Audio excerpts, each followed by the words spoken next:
Good morning, everybody, and welcome to Midnight's Edge in the Morning. We're late as usual. I'm Tom Connors. Paul's not even here. We got Culture Casino. How you doing? I'm fantastic. Thanks for having me. Well, glad to have you. We also have the boss man, Andre. How you doing?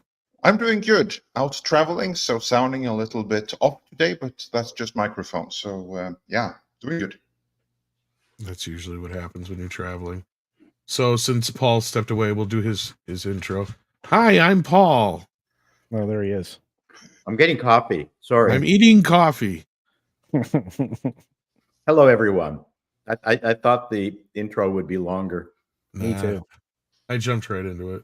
It's okay. We need a new intro for the other thing. It's getting a little stale. But good morning, everybody, and welcome to the program. It's Victoria's Day here in Canada. What did she do? What did she do? She just handed most of our country off to white people without asking the Queen Victoria local really indigenous individuals. So, are you saying that she's getting cancelled?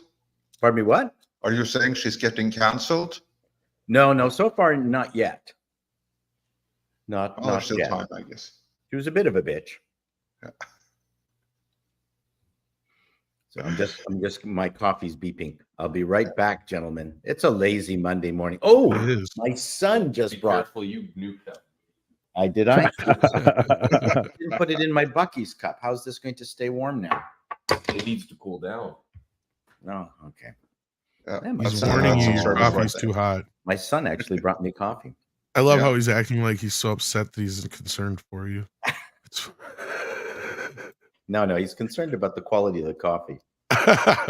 He's pissed because you made shitty coffee. Got it. Oh, Yeah. okay.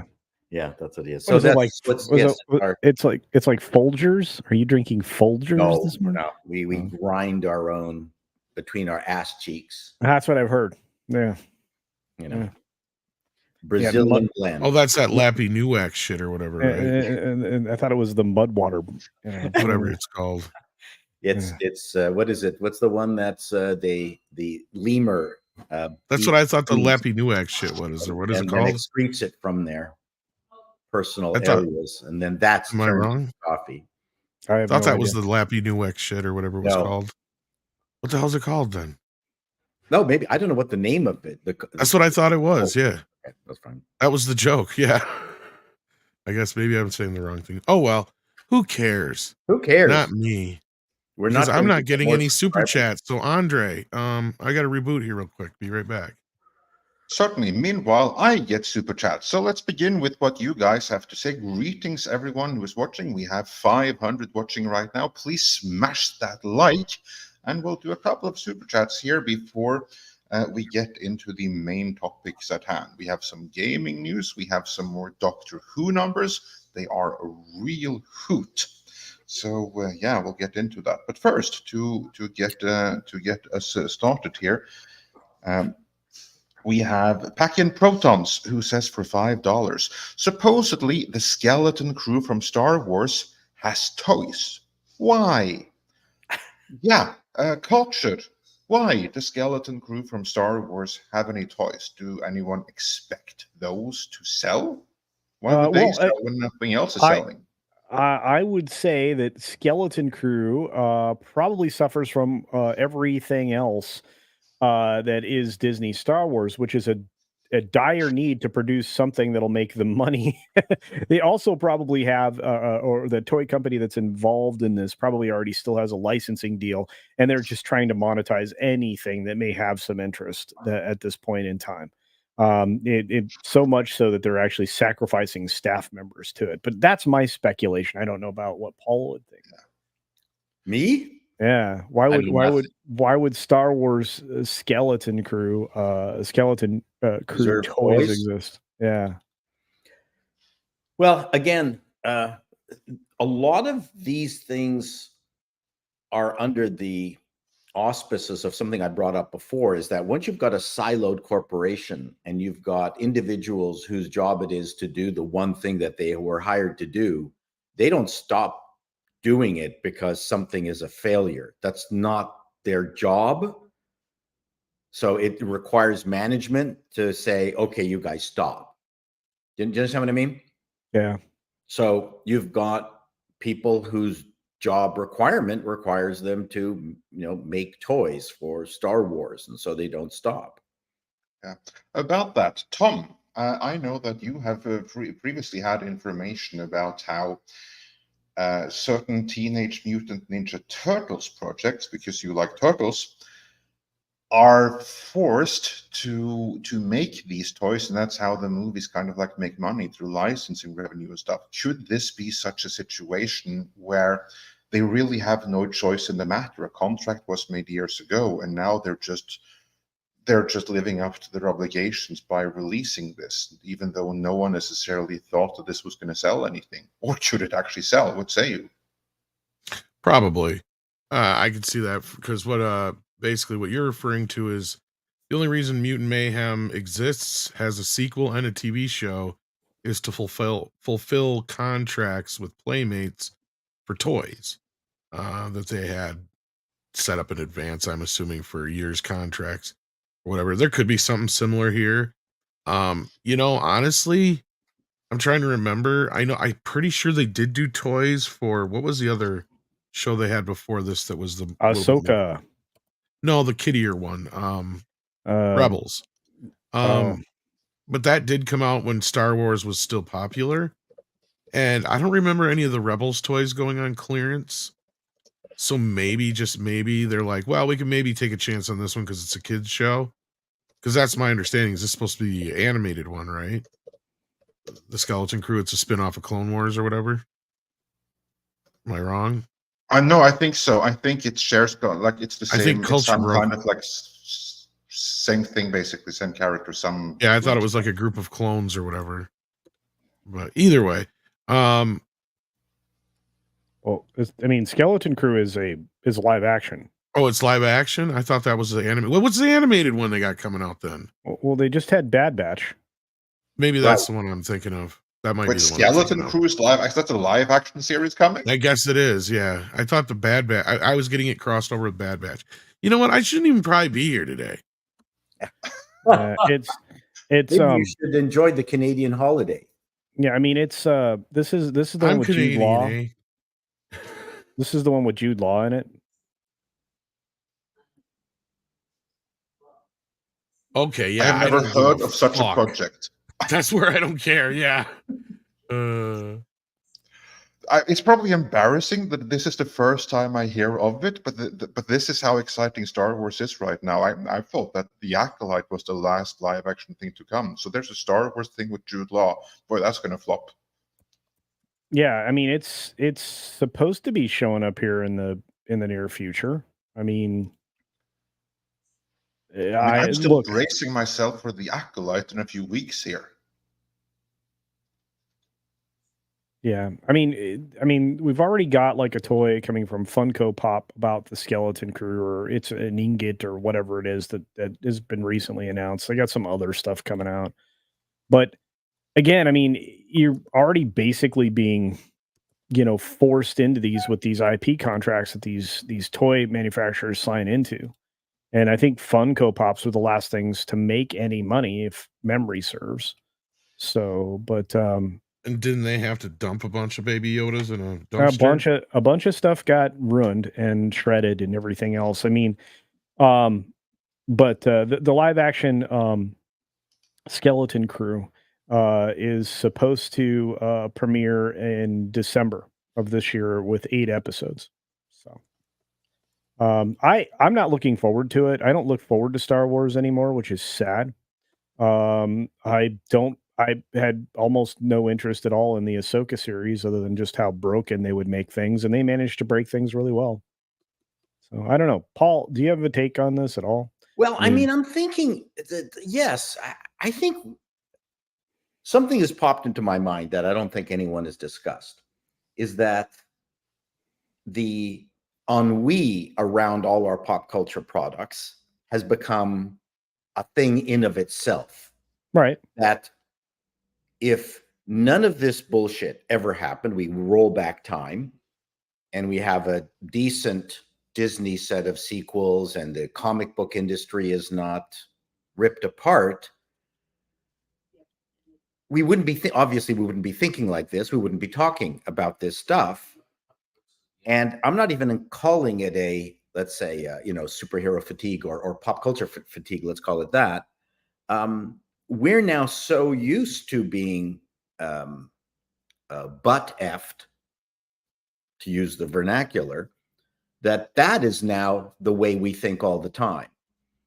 And it's a whole new product in of itself. And I don't know whether the industry can pull out of this nosedive, because we now have this ingrained as part of the way we are thinking. So, I would love to go back in time and just see whether the industry could sustain itself just based on its own incompetence without all this other baggage. Would it have? This is an interesting. I can tell you how it can happen. I'm not saying it's going to, but I can tell you how it can happen. And how long time it took of consecutive crap projects in order to get us into that mindset that every time something new comes, is kind of like, okay, here we just better bend over and get that grease ready. Yeah. It's going to take just as long as it was to get us into that mindset to get us out of it, possibly even longer. I mean, I would say twice as long, yeah, or longer. Like for the MCU, it's going to be like minimum 6-7 amazing projects in a row before we start winning back faith. And many of those are going to bomb just based on the bad word of mouth surrounding it right now. Same thing with Star Wars, but that's how to win it with Star Wars. I didn't even know that it can be done unless you reboot away everything that ever was done under Disney. But with Marvel, it's going to take like 6-7 amazing projects in a row. But let's move on here. We have a few more super chats, and we need to get into the topics at hand here. But thanks for that, back in Protons. And Dash Attack says, well, we can move. Yeah, Dash Attack says, while AC games, that Assassin's Creed games, are historical science fiction, they have never had a real person as a playable protagonist. That's where the backlash is coming from. Yasuke could have been a cameo or story character. And we have a couple of more super chats. Well, there's an added to the all the Assassin's Creeds, and I can't remember all of them. When he was in France, he was a Frenchman.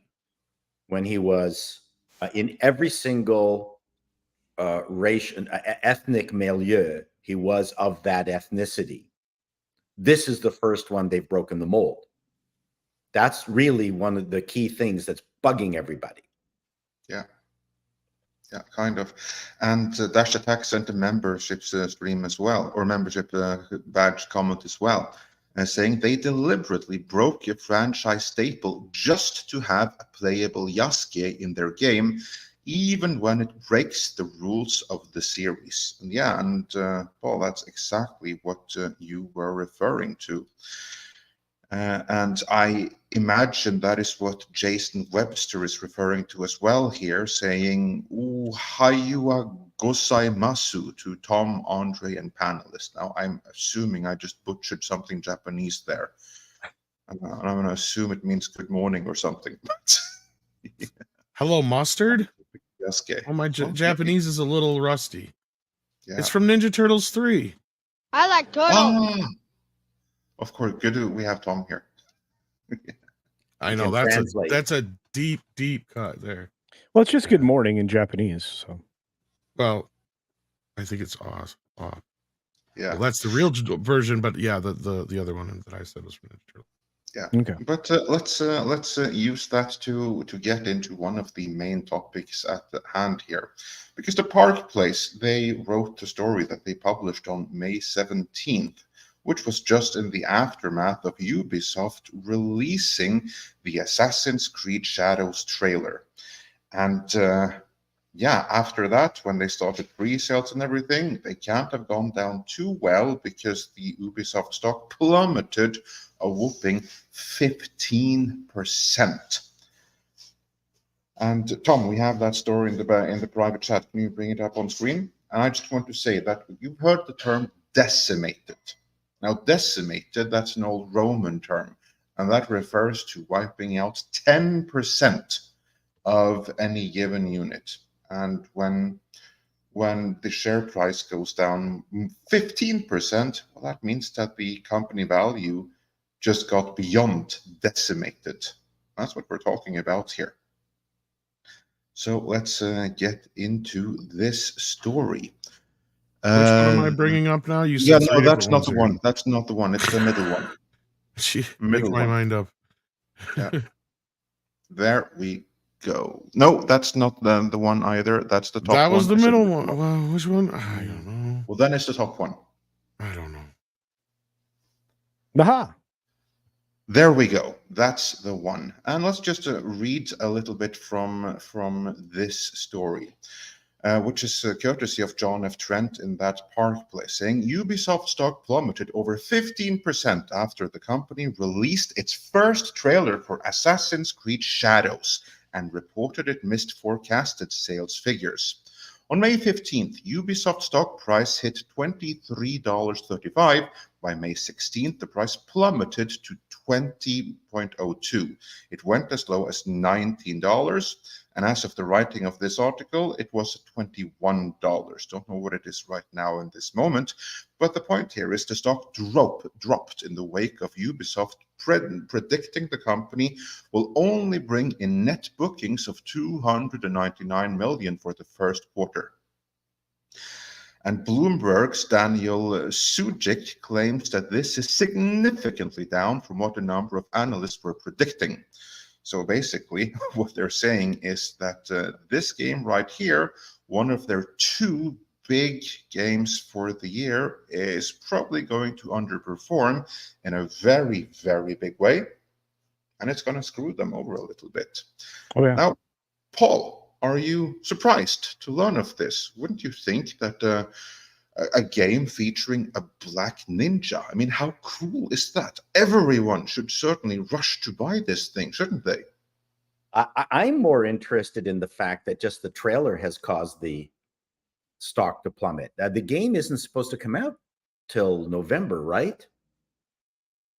No, but I believe that they have pre-sales, and those pre-sales figures Right. have been lacking pretty badly. That's one of the problem with modern day AAA games. Part of the reason why they can persist to be so bad are pre-sales. Oh, And the lemmings is that go ridiculous. on and buy all of these wokey AAA projects in pre-sales. Well, who's going to pay $130 for the full-on version? That's US dollars, by the way. Yeah. Well, Not Canadian pesos. We can hope and pray no one. I'm desperately hoping that the game is good. None of us, and I think we're all in agreement, want to slay the game because there's a black main character. Like, it's just a video game. I'm just ambivalent. Pardon me? I'm just ambivalent. I really don't give a shit. Yeah, well, you're not a gamer, but I'm saying, like, I don't want to go down that rabbit hole. I wish this stuff, well, it's not a question of me wishing anything. I've stopped playing Assassin's Creed a long time ago when they screwed up my Mac, but because I could play it at one point on it. And it's just, I don't want to go there. It's just a horrible place to go to discuss this whole adventure. It's so unseemly. It's a drag. It's a real drag that we have to constantly go down this road. I agree with that, but whose fault is that we have to? Who are the ones making these creative decisions? Instead of making an Assassin's Creed game in the style of all the others, making it one about like a Japanese clan or something like that, who are the ones making this? Well, that would be the all-white developer team. Well, at some point, you've got to go, these people can do whatever the F they want. And in the end, it's the public that's going to vote based on their pocketbook. It's a creative product. In the end, that's the only way that you can discuss this, I think. Yeah, indeed. Culture. Any thoughts on this? Well, I mean, it's pretty clear Kim Belair was involved in this, which is Sweet Baby Inc. I think the more you invest in entities like that being a part of your game, you're having huge problems.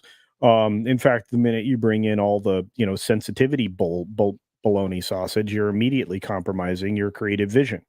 Creatives living within these realms, if they self-impose it, is a different animal than having it imposed upon you. And one of the biggest problems is that the only people getting hired for these jobs are identitarians in the first place. So, they're going to try to insert stuff that doesn't exist or isn't reflective of history all along the way in a game like this, as one of our super chatters said at the beginning of this conversation. This wasn't this game was always historically based, not necessarily around things that existed, but around sometimes people that existed. For example, the Borgias, the Pope, and all that other stuff that happened in the early versions of the game with Ezio Auditore and Desmond playing Ezio Auditore.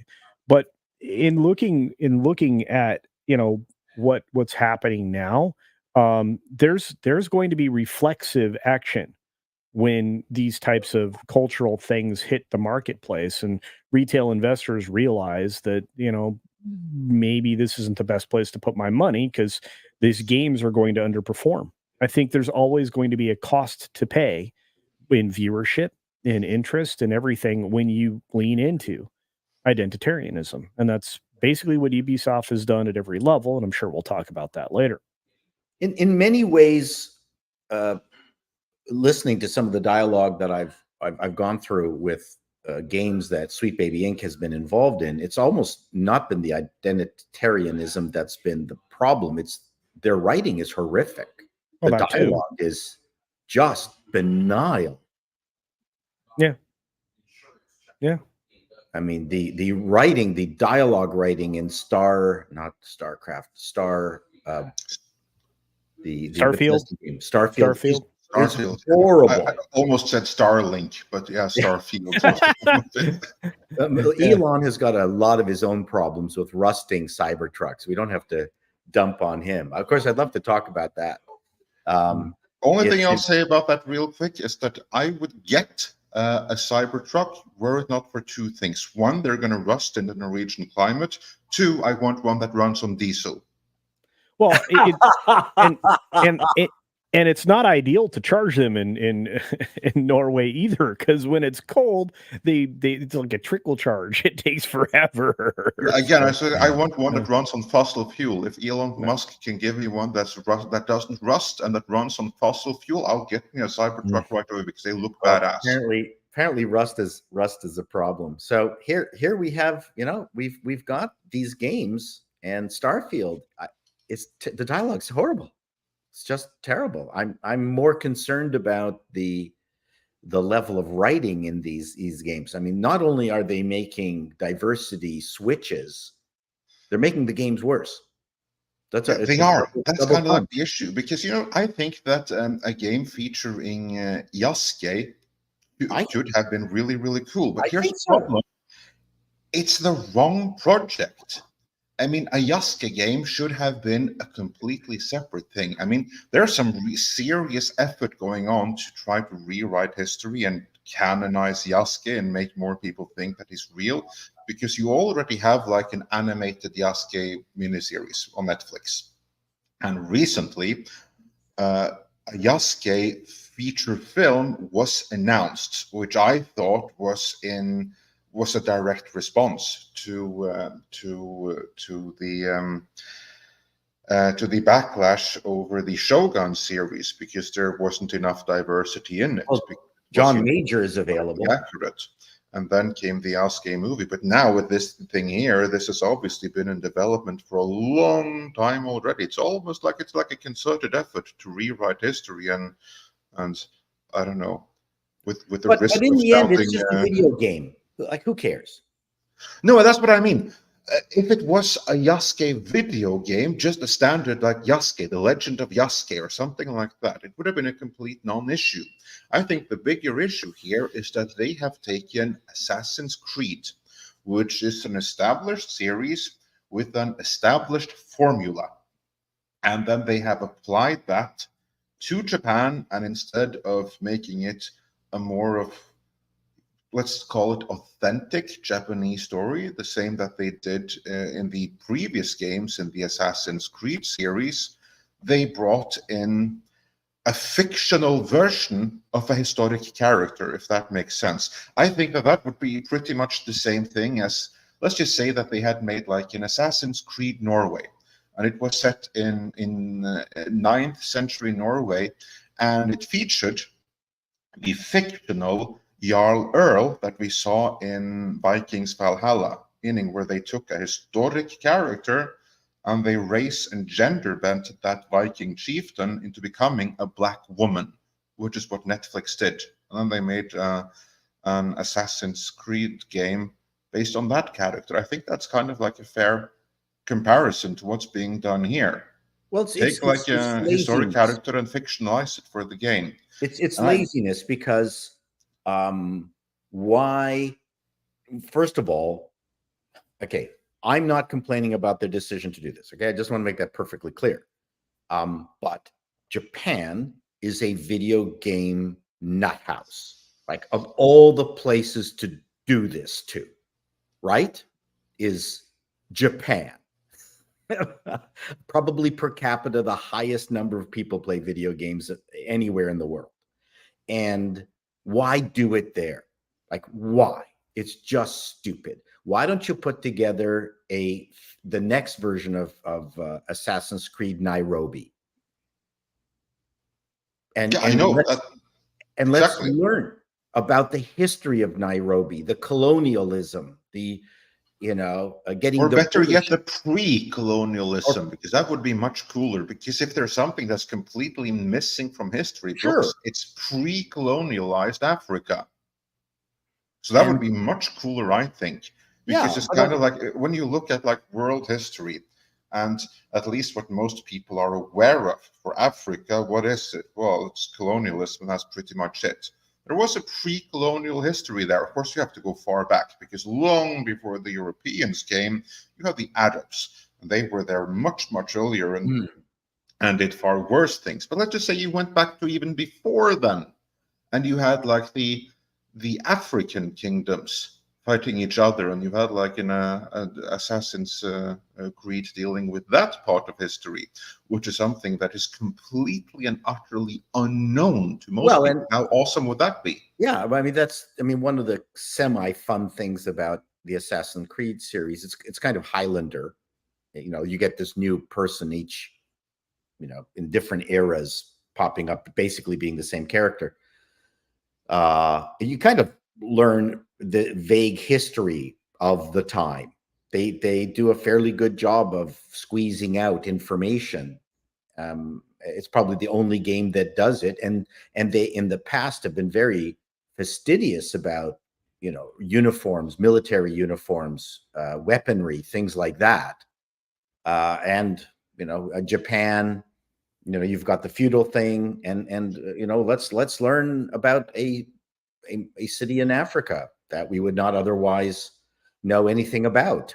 Exactly, and that's what I mean. Whereas this game right here, this Yaska game, that would be a perfect standalone game. But I don't know that it's necessarily the right thing for the Assassin's Creed series, because then you make some pretty heavy deviations from the standard established formula, and it's pretty obvious the reasons why.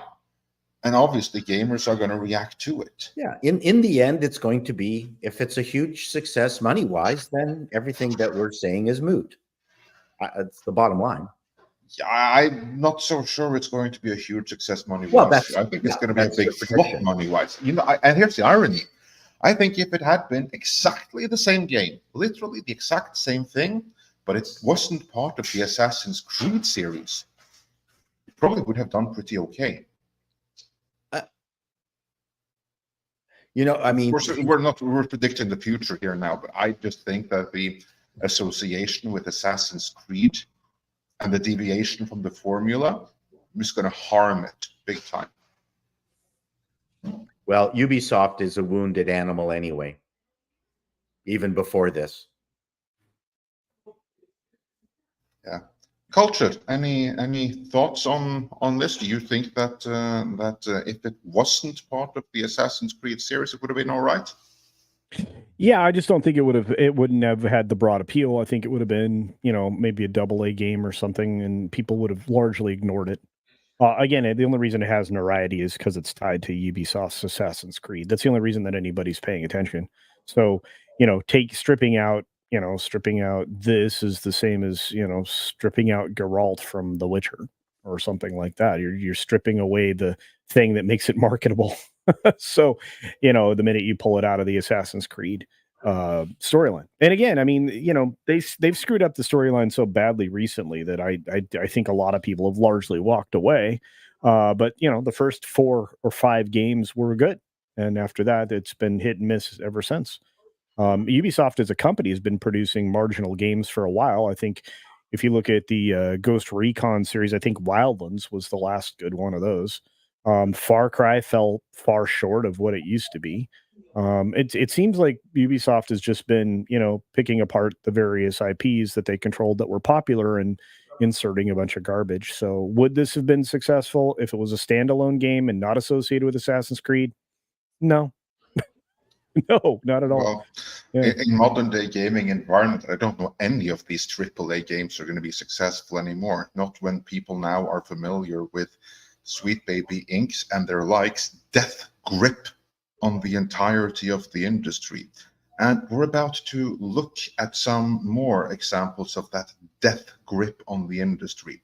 But before we take a look at that, let's check out some more of these super chats.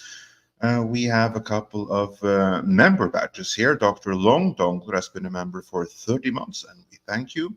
Mario Trujillo has been a member for 17 months. Dr. Long Dongler sent us a £1.99 super sticker. Thank you so much, everyone. Please smash that like. Let everyone know that we are live. And Cosmini Cristani sent us $1 super sticker. Thank you so much. We appreciate the support.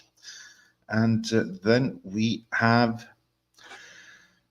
Pilgrim Media, who's saying, Andre, we had Amon Amarth here in Tampa Saturday. That's awesome. I hope you got to go and that it was awesome. That's a cool band. And Cosmin Christian also became a new YouTube member. Welcome. We're glad to have you. We had a membership stream only last week here, and we look forward to having you on the next one. Then Chaos Sonic says for $5. I wasn't here on Friday, but he says, hey Tom, hopefully it's not a repeat of Friday with no one showing up with Ubisoft's unintentional expensive Rossism. Yeah, of course there's a little bit of that going on behind the scenes at Ubisoft here. And then in reference to Star Wars, as we spoke about earlier, Jason Webster says for $2 Star Wars is circling the drain under Disney. Yeah, ain't that the truth? And then Malice Flair says for 500, I don't recall the currency exactly. I feel this Yasuke brouhaha just shows just how uninformed people are. Their basic gist of DEI and woke is pale people complaints hurts my brain to listen to the usual podcasts I listen to, and they're usually sane people. Yeah, this is kind of like the issue, isn't it, Paul? Like this brings out the worst in everyone. And that's what happens when you do something like this, which is deliberately divisive. That's the problem, ultimately, is how many hornet's nests have people whacked over the last few years?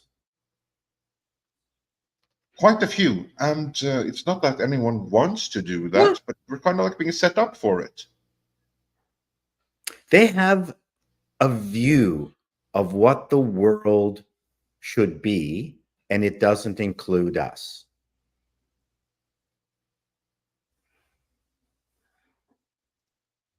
Yeah, it doesn't include most gamers, I would say. If Well, you say that's us, That's what I mean yeah. by us. Yes, if you mean the built-in audience, yeah, no, you are not included, because again, just like everything else in entertainment as of late, it would appear, at least at the surface, that they're trying to reach this brand new audience. And this is the same thing that Sarah Bond, the new leader of Xbox, was talking about in her ridiculous talks, where she started by listing her pronouns.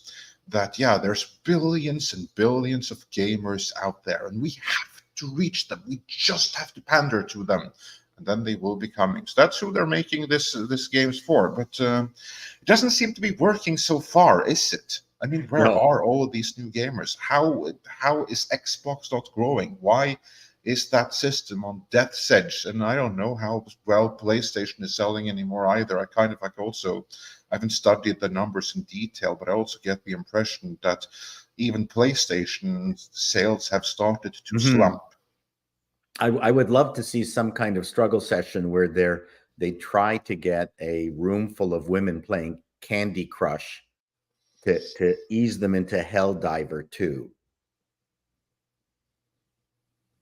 And it's from the what's her name, Sandy or whatever, from Xbox, is going, okay, we need to make that connection. You're playing a video game, Candy Crush. You should be able to play Helldivers. There's no difference. Let's move you over.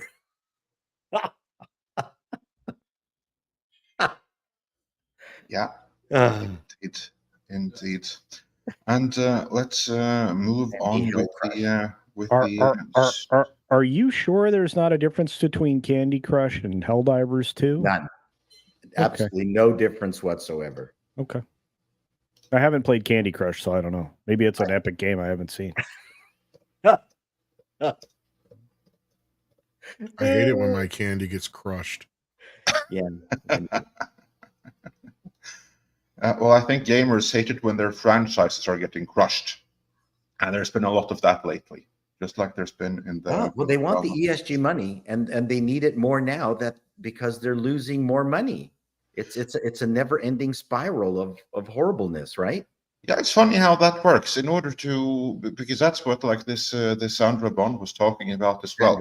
Games are becoming ever more expensive to produce, and that's why they need to reach out to new audiences, because fewer and fewer of the existing ones are actually spending their money on this. Funny how that works.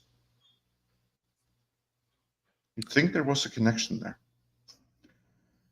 But there's a related theme here, and Grim, and I know that some of you picked up on this as well, and it's still related to Yasuke.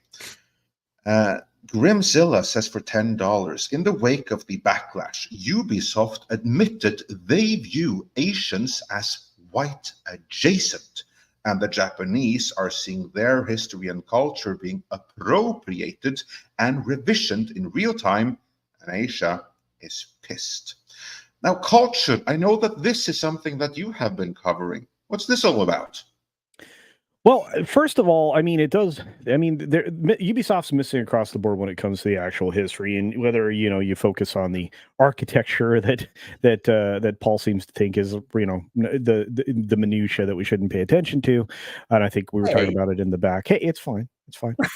Paper lanterns and all that belong in China. It's also the fact that people don't understand who this character was that they're leaning into, and they really don't understand just what a novelty he was and just how brief his tenure was in Japan, being basically brought into a role of nothing more than a servant, essentially a sword bearer at best, rather than being an actual samurai.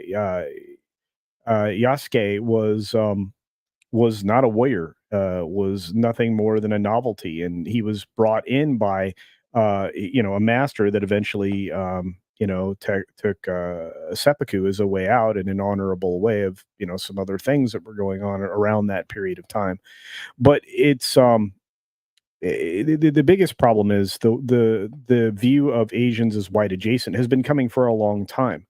It's felt in a lot of ways, and a lot of other entities are starting to feel the scrutiny of the identitarianisms. believe me, black males are being negatively portrayed, which is why it surprises me that they put one at the front and center of this game.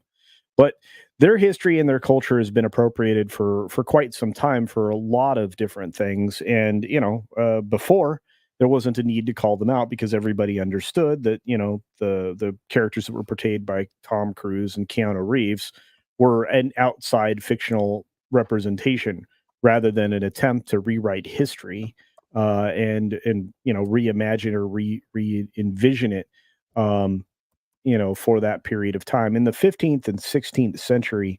And by the way, Bo Dade was talking about this on Mr. H Reviews the other day when we were talking about this, was still fairly xenophobic. Outsiders were really oftentimes eliminated on sight. So it was not a time of multiculturalism in any way, at least not in Japan. So I believe it still isn't. yeah, there's a lot. Yeah, there's a lot to be said for that, and they rewriting history pisses people off, man. Because if anybody's tied to their culture, it's folks that are in Asia, specifically Japan. They tie themselves very closely to honoring their elders and their past and everything that came before, including some shameful periods of time in their history. They will they have reverence for that. And obviously, Ubisoft and other studios, and whether it be games or entertainment studios, have no problem, belittling that culture, which is how they see it. And a lot of the responses coming out of Japan, and I highlighted some of them in the video that I did on this last week, I think on Saturday. They came out very much against this and in the negative depictions of everything from the architecture, which is Chinese rather than Japanese, to some of the other things that were being, which are some tell of the us other. more about that. That's funny because I just want to say didn't know about that.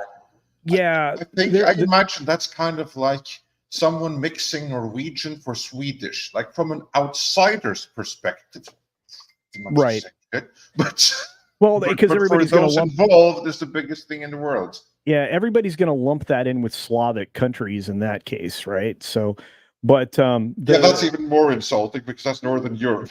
Exactly. Yeah, they just lump everybody together. But it's odd because again, you're ending up with bans over these things, on Reddit and stuff like that. Because not featuring an Asian male character is hitting the Japanese really, really hard, where they live.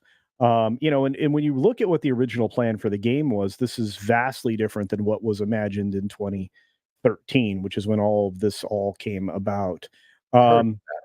Yeah, so we're in a really strange place. But yes, the architecture is wildly different than what it was supposed to be. The attacks is against, we've seen too many white, protagonists and everything else there. Yeah, But that was a quote from which person? Was it the advisor or one of the senior writer, the senior writer for Shadows?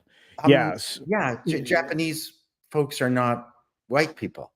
Well, and that's how they're being depicted. But back to the architecture thing. So, like, there are temple elements and gate elements and the paper lanterns that we were kind of joking about beforehand and everything else that are Chinese rather than Japanese. So they're kind of just lumping all of this Asian culture together, which again is incredibly offensive to people who pride themselves on their culture in Japan. I mean, honestly, they get upset. So for good reason. So well, it's not just culture. If you're an anime fan, one of the interesting aspects of anime is that you can get some pretty wild looking characters. They're the way they look and the way they act, but you put a gun in their hands or you put them in a helicopter. That gun is drawn right down to the last pixel to be an absolute accurate representation of that particular gun. Like the Japanese go crazy over the machinery side of things.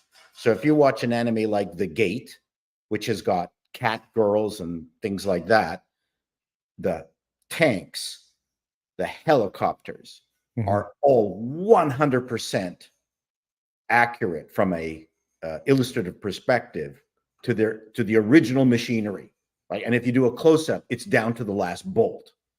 And that's across all anime. That's the way the Japanese do that stuff. Even if you watch the Godzilla movie, the plus minus one, yeah, you take a look at the boats. yeah. They are absolutely accurate, and that's just part of the culture. And so to do that to the Japanese audience is, to me, is an outrageously dumb move. Yeah, and again, a lot of this stems from how the Japanese are reacting on Twitter. You can actually check it out and then translate it. Yeah, translate it. Using Google and all of that. But And they're very happy, right? no, no, it's largely negative. And again, I showed some of this in the video that I produced this last weekend. But they're offended because there's a game where a black person massacres Japanese people in the Sengoku period, and they're like, this is a perfect example of Ubisoft. And then the question being, is this what happens when political correctness is taken to the extreme? And again, these are only a few examples of Japanese Twitter. So it's just, they actually think that Ubisoft is mocking Japan. And that, like I said, they are all frustrated because they're frustrated because they want to play a Japanese ninja, and that's not going to be what they get to do. And this is a lot here that was coming out from their perspective. What's funny is I would love to see the roles reversed in some way, like, and I get it. I mean, for years things were whitewashed. I'm not going to sit there and deny that.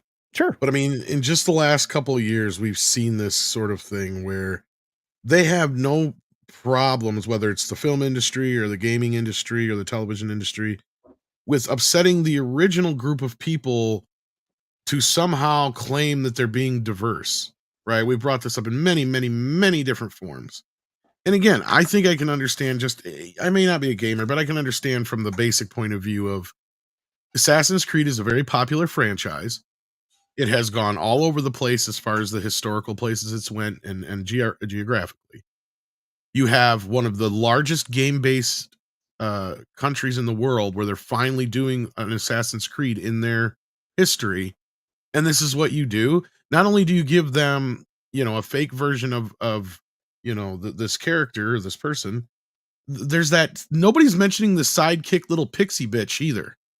Like, what the hell's up with that? Like, so to me, it feels like it's a double whammy of woke in your face, right? It's like she's like, nobody's bringing that up either. It's like this whole thing feels like it's a woke fest, kind of like with the Doctor Who business. Like, with some of the other things, I can understand that they're not necessarily going out of their way to do this stuff on purpose. This was one of those cases where it does feel like they went out of their way to do this shit on purpose. And then people react this way and they're surprised. That's the thing that boggles me. And I know they're not really surprised because they expect this. This is exactly what they want. It's just not getting the result they want. See, because this is the old, adage that there's no such thing as bad press. Well, I think the gaming industry and film industry and television industry are going to learn that that's not the case anymore, especially as they're losing money and customers hand over fist more than anything. At least that's my observation of this whole thing. And I have nothing more to add to it from a gaming perspective because I am not a gamer. We're getting to the point where when I could imagine a marketing session where they're already scared to death the moment that the DEI person, the sensitivity individual, arrives at the game. Okay, so we got this person. They're going to turn it into shit. We've already got to figure out what the plan is. And that's part of the entire program that they're coming up with to try to market him. Okay, we have to find a way to get out of this situation now before they finish the game. I can't imagine working under those conditions. I mean, it's hard enough to stay positive while you're building one of these things. I would hate to work at a game studio now. I always thought that'd be a fun environment, and I'm like, apparently not. No. I'm glad I ended my dabble into video game development when I did. I want to say about that. You're probably wise. Yeah, I should say so. But let's All right. We have a few Let's more move on. Yes, and on the note of the box office, STR Red Wolf sends in $5, says, I'm only interested in If movie when they announce the sequel movie then, and the trilogy ending with the movie Else. That's about best way to do That's it. very, very funny. If then loops. Yes, this is programming stuff. Very well done, STR Red Wolf. I caught we'll- that. We'll circle back around to the box office business right after we get through, some of these super chats on the gaming news. Olaf sends in a member chat for 34 months. Says 130 for a woke game sounds like Star Wars Outlaw as an incomplete game, and in a sense, all you get is a license to play content till they pull the plug. Yeah. Wow, that's so right. Yeah, have you ever been more frustrated in video games than the fact that they literally can take away your ability to play something? Games as a service is a way of like removing ownership, and I believe going forward, it will take. And I know a lot of people are going to cringe at this, but it's going to take legislation to unfuzzle what's happening right now in gaming. think It's going so? to take. Yeah, it's going to take legislation, and I hate it because government intervention is the last thing I would vote. I would want for anything. But the government intervention is going to need to be this, and it's going to need to be a single page bill that says the following: if you sell a product, you must maintain the product. So if you're going to sell games as a service, you are selling that in perpetuity. Yeah, they'll never Because- agree to that. Yeah, well, they don't have to agree to it. If it's legislated, then you get rid of the rental game situation that these companies create. Same thing with software. I don't want it to just be games. I want it to be software too. You are either selling this or you're not. Because this person bought something, they have a right to it. I think that's the way to go because it gets rid of a lot of this garbage like Adobe resting on its laurels or Apple resting on its laurels or anybody else that produces a software product, because now they're charging you for a product with limited non-competitively driven updates. To get rid of a lot of other competition, software companies, if you have people on for a subscription, you eliminate that competition. If something better comes along and can sell itself outside of that subscription model, because the only reason the subscription model exists is to support an ever-growing desire for Wall Street greed, corporate earnings, corporate, the elevation of stuff. It empowers companies to go out and trounce the competition that may be rising up beneath them. Google's been doing it for years through their various VCs. The only way to accomplish it, because obviously the government has not, over the course of the last 25 years, maintained the antitrust laws that were put in place so that the robber barons, were able to maintain the status quo. You have to eliminate them. This is the problem we're dealing with now, and we're dealing with it at every level, whether it be tech, which is driving things now, or any other industry. So the only way to go about it is to legislate it. That's it. And I hate to say that because I'm the last one in the world that likes legislation. I want less No, but that government. makes sense. Yeah. Waltman sends in 499, says the whole AC situation gone past the game when people started editing Yusuki's Oh yeah. Wikipedia page. Yes, Yeah. there's a wiki war over this. Yeah. You know there what? is. Let them. They can't rewrite history books. Mm. They can try. They can They try, tried. but Now, look, we've reached this point now where you can try to do this shit all day long, but like I said, just because your grandma said something was so doesn't make it so. come on, There's Cleopatra scholars and was other people out there that actually know this shit. Cleopatra was black, Tom. Come on now.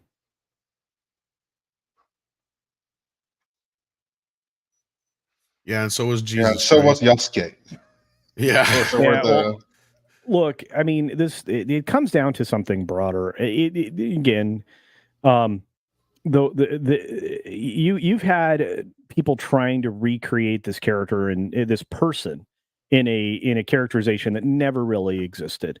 It was leaned into by an activist, now journalist, or both, who was writing for the Smithsonian in 2019, the same year that a book came out that was, fictionally portraying Yasuke as something Yasuke was not. In fact, it was, again, when you go to a carnival, you usually have a tent.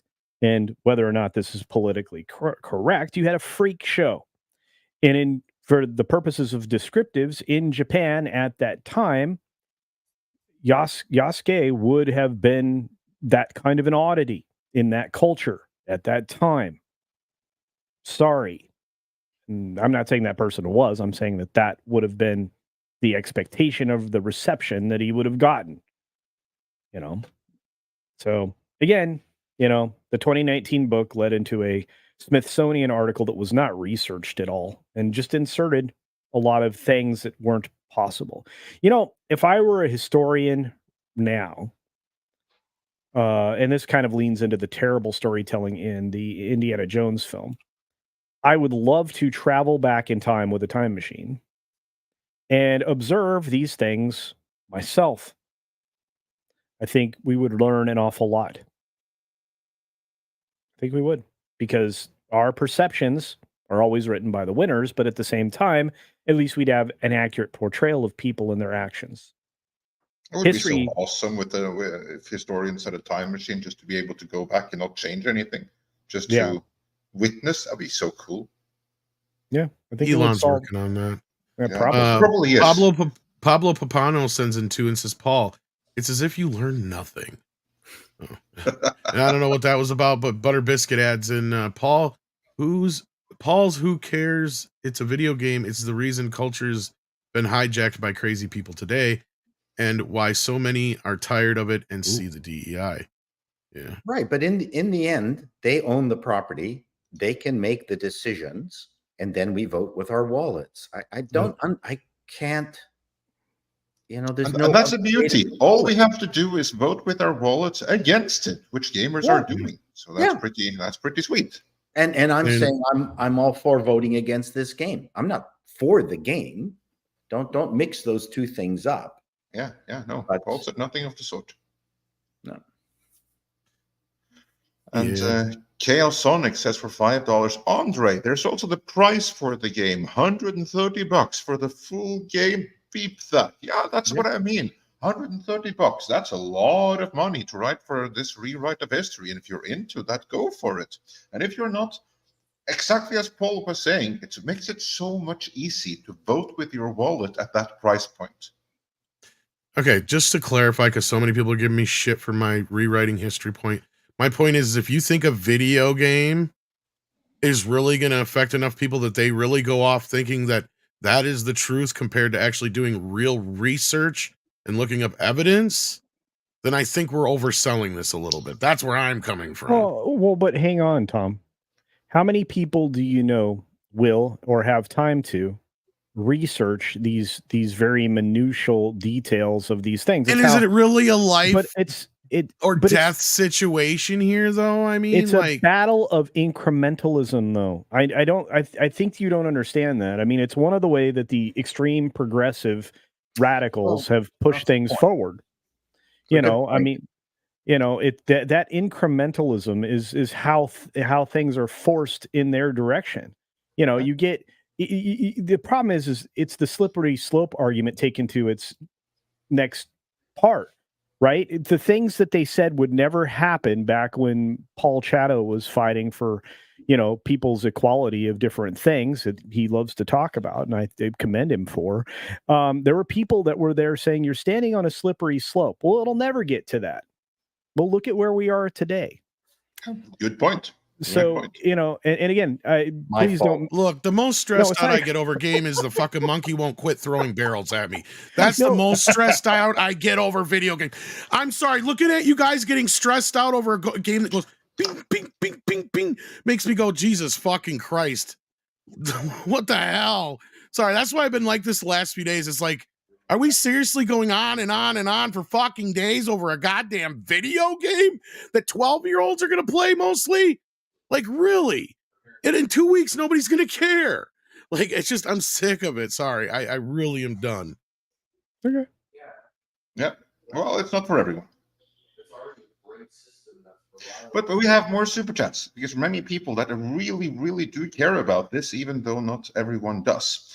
We have if they had advertised it as a combo Assassin's Creed NBA 2024 game, then I would have been all for it. You know what? I actually think that'd have been great. Assassin's Creed All Stars. You get to play basketball. Mix in some WWE wrestling. There you right? go. I think you'd be. All- I think you'd be on top of it. Yeah. They need to hire me. Dude, that's the best idea I've heard so far. You know, if you want to move the franchise forward. I totally see that. I'd be all about you taking over. I mean, you do a far better job than Sweet Baby Inc., who are in control of it right now. So it seems at the very least. Yeah. But before we move on, Mr. Buttcrack Media has been a member for 18 months, which is cool. We're glad to have you. And we got a membership chat from John Doe, who has been a member for 4 months, saying, if you don't have written accounts, you are doing archaeology, not history. And while history is full of lies then and now, archaeology is informed fantasy. Well... Wow. I wouldn't quite go that far, but I do see where you're coming from. And Richard the Dungeon Crawler has been a member for 1 month. We're glad to have you. Hope to see you on the next membership stream. And Cephid says, for $2 I would pay money to see my mom play Helldivers 2. You know, probably would be more fun to see me play Helldivers 2, because I would, as I do with all 3D games, I'd find a corner, I'd get stuck in it, and I won't be able to get out, because that's what happens every single time I play a 3D game without fail. I think you would relish it, though. Let's just be... Yeah.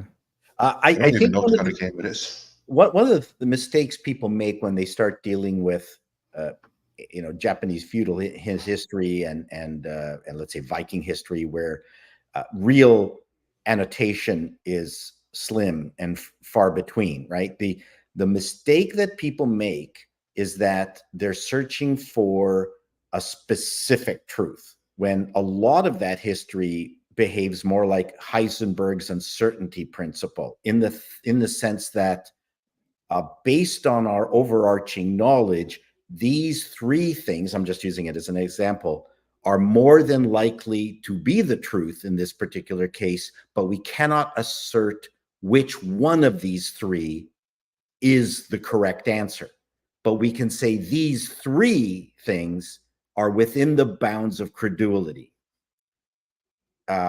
Too many people, when they deal with, all this ancient stuff, want to come up with the one answer, when it's actually 3 answers is the correct answer.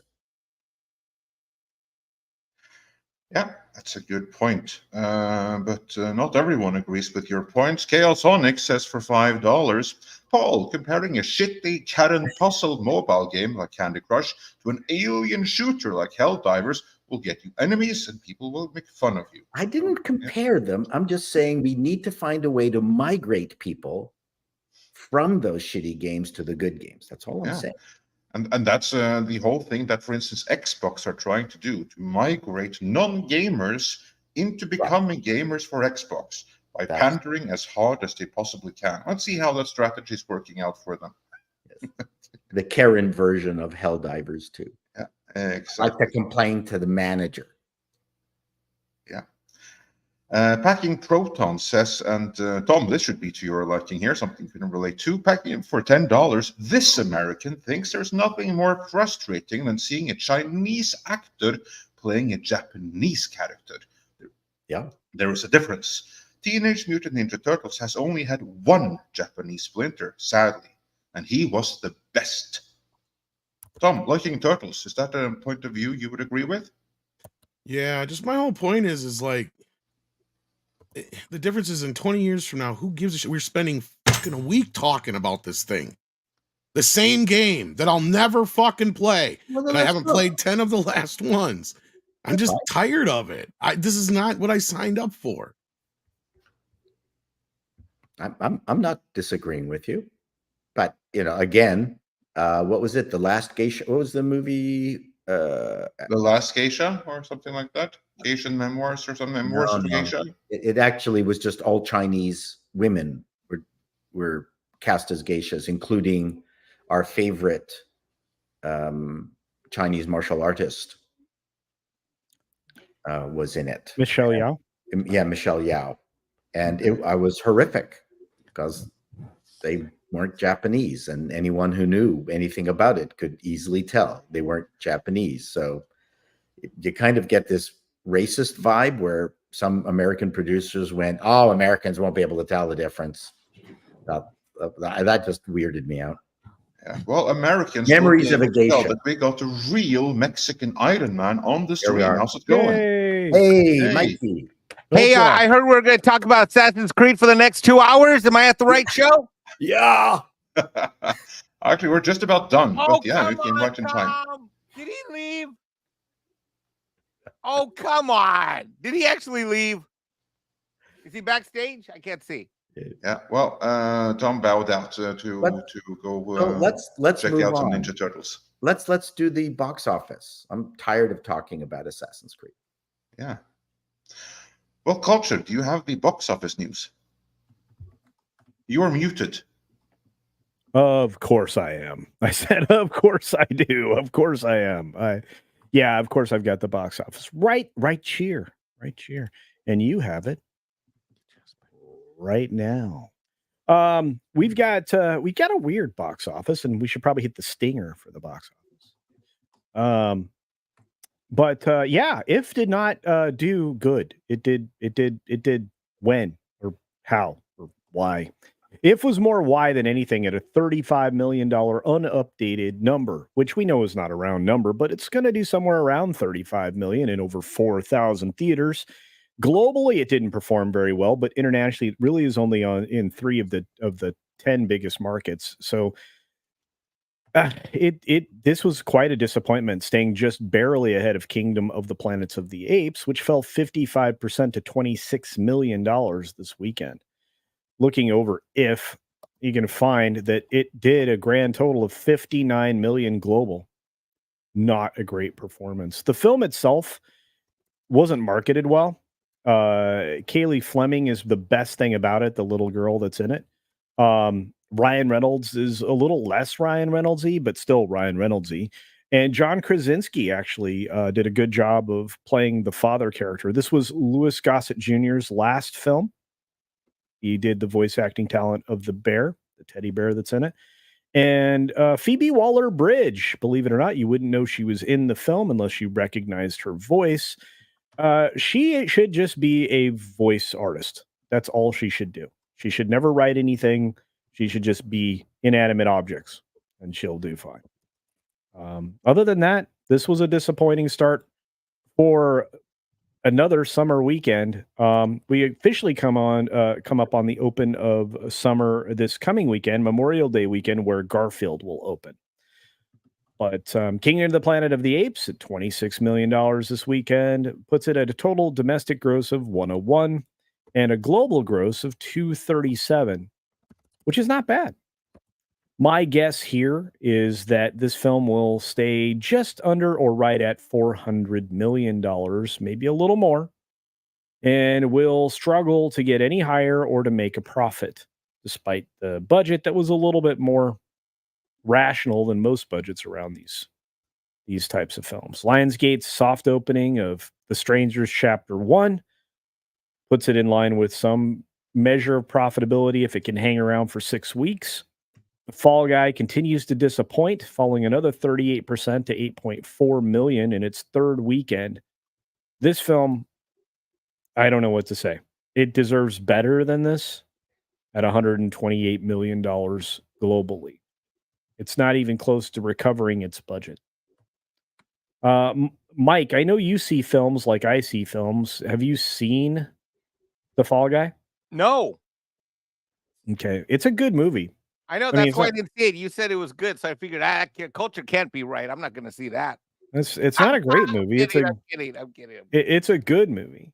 But yeah, it's a real shame. And then coming in 5th place in a surprise is Challengers, which is god awful.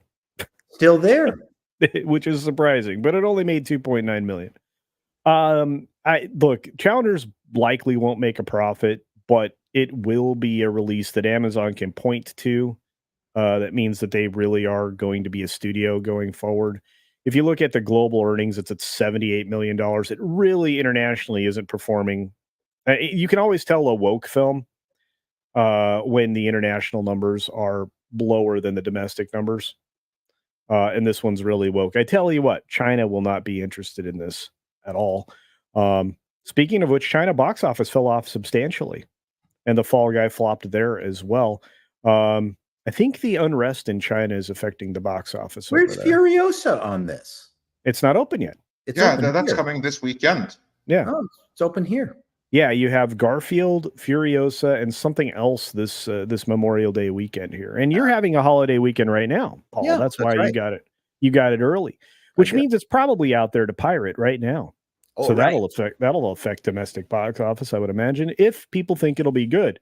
I don't think people are going to take the time to pirate it because it's largely going to be a Mad Max saga without Mad Max. Well, I like Anya.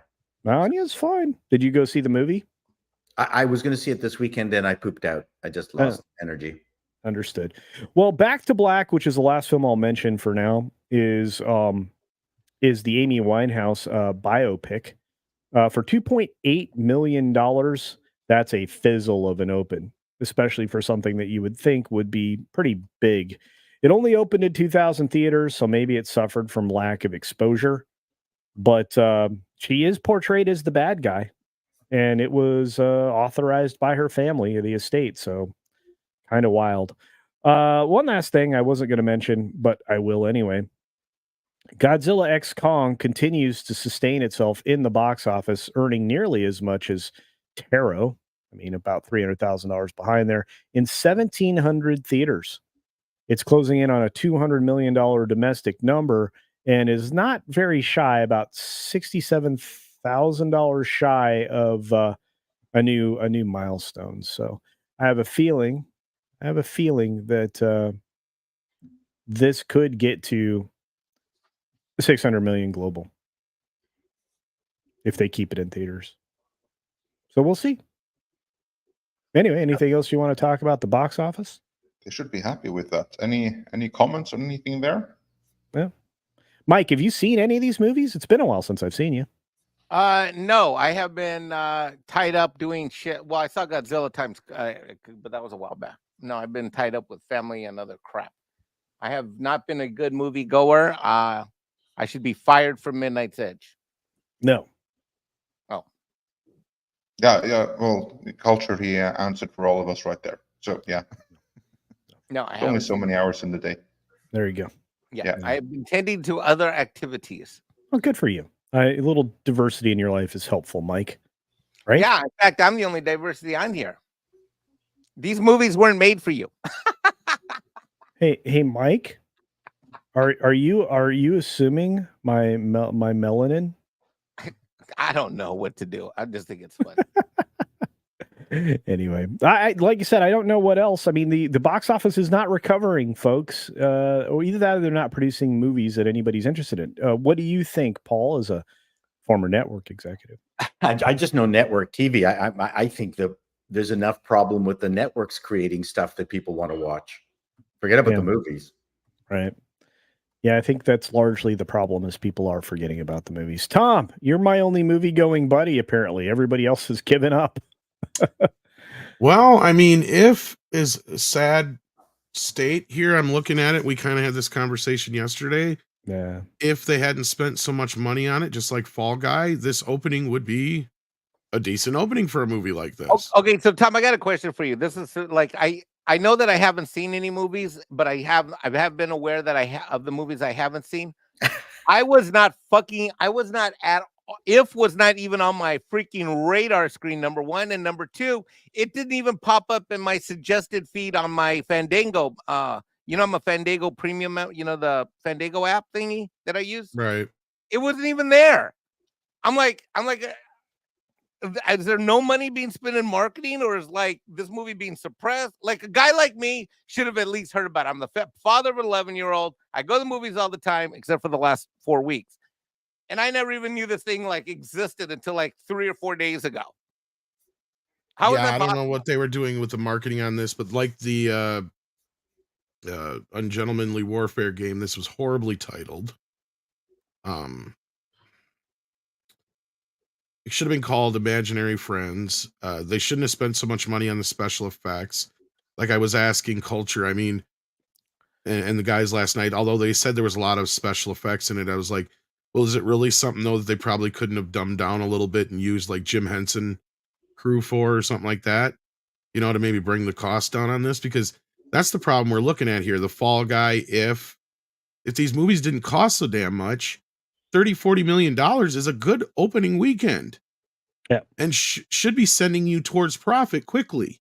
Yep. That's a problem. Yep. And we're looking at a movie like Garfield, which is already almost in the black before it even opens here. Yeah. You're kidding. No, the international it's already market, made about $50 million. Yeah. Yep. What? No, Tom, tell them, because I don't think most people know that that's been out for a couple 3 weeks now. I It thought that has. would come out the next week or the week after. It comes out here in the US next week for some reason. We've been getting staggered movies again, just like the old school releases used to be. Yeah, I have actually had the opportunity. I haven't had the time to prioritize it, but I have had the opportunity to see Garfield for the last 3 weeks. I just haven't had the time or the opportunity to see it in English. That's another matter. But, yeah. No, I'm it's been surprised out your kids hadn't internationally. want you to see it. Yeah, I was going to say. Well, and Deadpool might be the only thing that's going to look good for the theaters, because I'm looking already, because the tickets just went on sale. And in the 3D showing, they're already selling out the better seats. So that is probably the only movie that I've seen any real interest for. I don't know how well Garfield looks this weekend. Let's see. Because I thought Garfield might be a bit of a wild card, because I was hearing some rumors that they're kind of expecting a bit of a big opening weekend for Garfield or some shit. Well, yeah, I mean, the buzz on it's positive. Mexico's already spent 12 million on it. Spain, 3.5. I seen his face all over the place in Walmart the other day, even on kitty litter. Yeah. All right, so let me ask you movie people a question. So what you're telling me is that based upon what it's done in its foreign numbers, if we reverse engineer what those numbers would be after a US release, you're saying that if we just reverse the numbers, the US is going to be awesome because those are similar foreign numbers that normally look awesome when we get it first here and then it spreads overseas. Is that what I'm hearing? I don't know. The upside of this movie is it has a 4-day weekend coming in, and that's why they held it off. Only reason Garfield's going to be popular in Mexico is that he's the color of nachos and their favorite soda. Nachos are orange? Well, I mean, the chips are nacho chips. I like white corn better. Doritos. I'm so white supremacist. My corn even has to be white. I made a mistake in my joke. Yeah, the Doritos are orange, no matter what you do. I should have meant Doritos. Yeah, and again, I mean, we don't have a lot of other markets opening up until this weekend. But again, I mean, you know, when it opens up in the UK, I suspect that when the other foreign markets open, 49 million out of the countries that we have selected here, which is only 9 of them. I mean, you have you have small countries here pulling decent numbers. Peru, 1.3 million, Netherlands, 1.4, Italy, 1.7, Germany. This is a little low. 2.1, Brazil, 2.2, a little low. Spain is a really good number for Spain, 3.5. Mexico, this is 2 weekends, I think, or maybe a little longer. So this may not be as high as we think it is. But I have a feeling that, again, when all the other international markets open up, especially the UK and other places, this number will jump and the domestic box office will, I don't know. What do you think, Tom? 40 million? It's possible. Yeah. I mean, it could go higher. I don't know. Like, how well did the one from 2000 whatever do? 2004? Is that what you're asking about? 2004? I think so. Is that when it came out? Well, Bill Murray. Well, let's see. 2009 was the most recent. That one did that was, I think, an animated thing. It was 10 million. The one before that was the original one did 203 full worldwide, and it opened to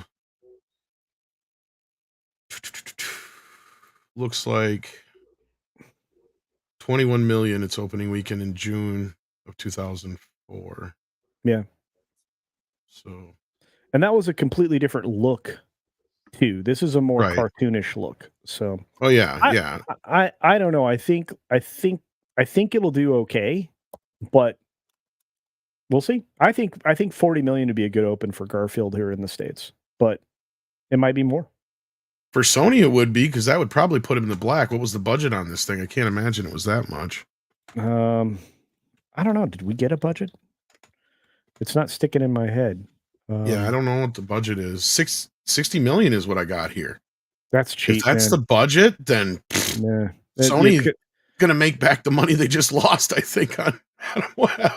Yeah, well, I don't know about Madam Web was a If huge that's the loss, but yeah. budget, that means that this is gonna be like in the olden days when those 2 to 3x budget make money movie metrics like This got is more started, like where the budget should right? be. Yes. I mean, it's like getting 60 back to like million. the economics of like what Hollywood should have been. You've been talking about that for like fucking 4 years now.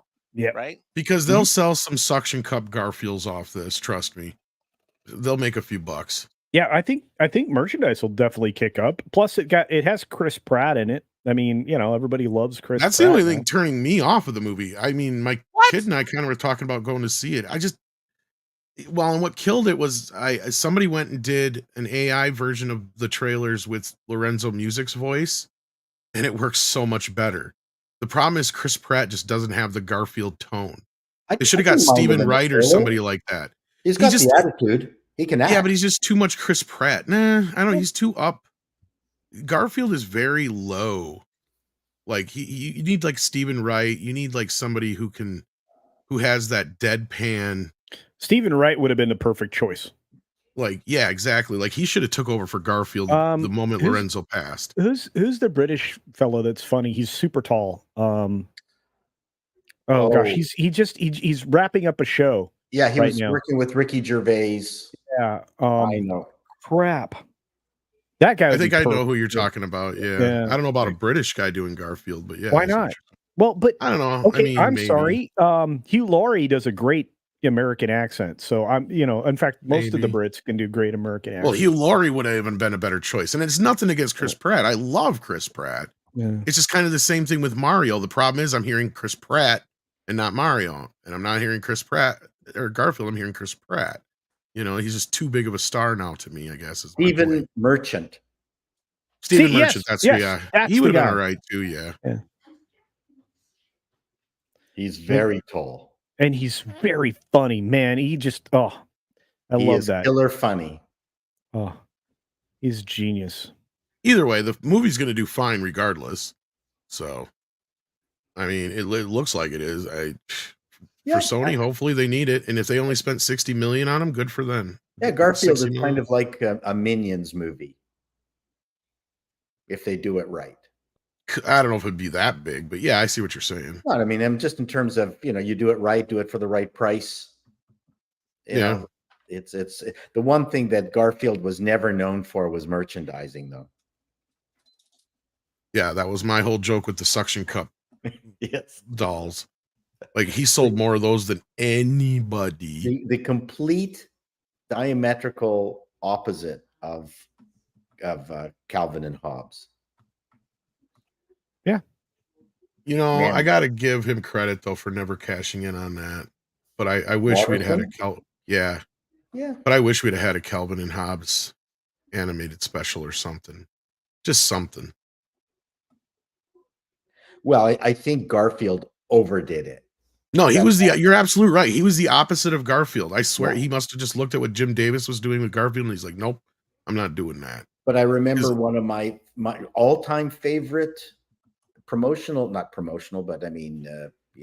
merchandise devices is the Far Side calendar, and the number of people who had the Far Side calendar where they would rip off the day. Every single day there'd be a new Far Side, and we'd all talk about it. That was water cooler conversation. It was kind of like Watterson, and who was it who did the Far Side? Larson, right? Yeah, Larson. Yeah. Like they kind of knew when to quit. I think it just seemed like they quit at the peak of the time, and even the Far Side only had like one television special. I think it was, but two. Was it two? Okay, there's two. They weren't. I knew there was at least one. Not really. They were okay. The one wasn't the art style was great, and some of them were just like bits straight out of the comics, so it was okay. But I don't think I've never seen the other one that Andre's referring to, at least not from memory. I'll hook you up with that. Yeah. But anyway, yeah, the box office looks like it might recover at some point here with Garfield. If not, we're gonna have to wait for Deadpool and Wolverine, which looks like you better get your tickets quick, kids. Well, that's good news for Disney and for Marvel, and Lord Wolverine? knows they need it.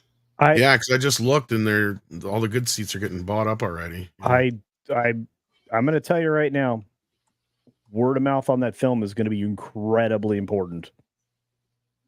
Yeah, but I think it's gonna have this big opening that we've been predicting, though. Yeah, just looking at this already, because the tickets just went on sale today. I don't know if you saw the trailer.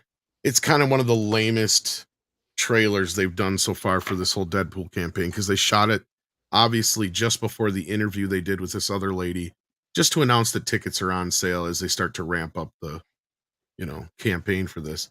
I'm sad to see that he hasn't done any of the trailers like he did for Deadpool 1 and 2, the Hitchcock trailers, I call them, or whatever. But yeah, this is the closest we got, and it was really kind of lame. We could possibly show it if you want me to, but we got some super chats to probably get through first. But yeah, wouldn't we be struck down if we showed it? It's just a clip. I don't even know if it's. Let me see what for. I know Disney. Are they nice people or are they a-holes? No, Disney's usually, actually, believe it or not, they don't claim as much. They're not a-holes like Paramount? Not as much, no. But yeah, because all it is just an announcement that the tickets are on sale. I'm worried more about the music, because they've got Madonna playing in the beginning. Ew. Yeah. Yeah, don't do that. Don't get dinged. He's playing Life is a Mystery. Everyone Stands Alone. Hi. Got you something. Oh. Tony Award bribe. Whoa. All right. Wrong envelope. Wow. It's 2 tickets to Deadpool and Wolverine. Yep. And that's pretty much it. It's just more scenes from the movie. Lets you know that tickets are on sale. Like, that's all we got out of it. And then I noticed... Was there a clip of Wolverine with his full mask on? Because that was kind of like the rumored thing that was going to be there. Let me look again. I didn't catch that when I watched it before. But I just happened to notice that set that they're in is the exact same set that the lady who was interviewing him this morning. So they filmed it all at the same time. So this wasn't even something they filmed before or anything. You know what I mean? Like, it was clearly just an afterthought they did this morning. I didn't see no Wolverine with a mask on in this. I just skimmed through it. I must be in another trailer coming up, because I didn't see it here. So nope. I would love to see the two of them get outside of the Marvel bullshit and just do a global road picture where they go from country to country wreaking havoc, taking down. Well, they could do like a buddy cop movie. Yeah, that's what I'm saying. Like a Bing Crosby, what's his name? Bob Hope movie is Road to Cairo, or like a Lethal Weapons kind of thing, like. Because you just want to see the two of them together. That's what I mean. Yeah, you have Hugh Jackman play like the older grizzled guy, and Ryan Reynolds is the hotshot young guy. No, I'm talking about in as Wolverine and. Oh, you mean as those characters? Yeah, that's kind of what we're getting here in a way. Well, the TVA, I'm afraid of. It's through time, but yeah, I'm really afraid of that. But that's something that needs to be made fun of. Wow, Virtual Reality Fitness thinks that Deadpool is going to do 1.3 billion. Maybe. Plausible. I think it's going to have a big opening. I do think it's going to have a huge opening. That would be, you know what? That's going to be really, really cool. If AI thinks it's going to be 1.3 billion, that's the AI prediction. Let's see how that measures up against reality. I would be very curious to see how AI reached that number. But regardless, it'll be fun to see how it measures up against reality, to see AI's predictive powers. Personally, I doubt that, but we'll see. Back when my Hungarian mother was alive, there was no AI, but there was a yai. Yeah. That I heard a lot. Yeah, there probably was some predictive power in that as well. No, yes, that's right. Whenever she was unhappy, yai. So let's see what you guys are talking about out there. Grimzilla, did we get this one already? I thought we did. No, we didn't. Okay, you got another one from him then. I thought you read this one. My bad.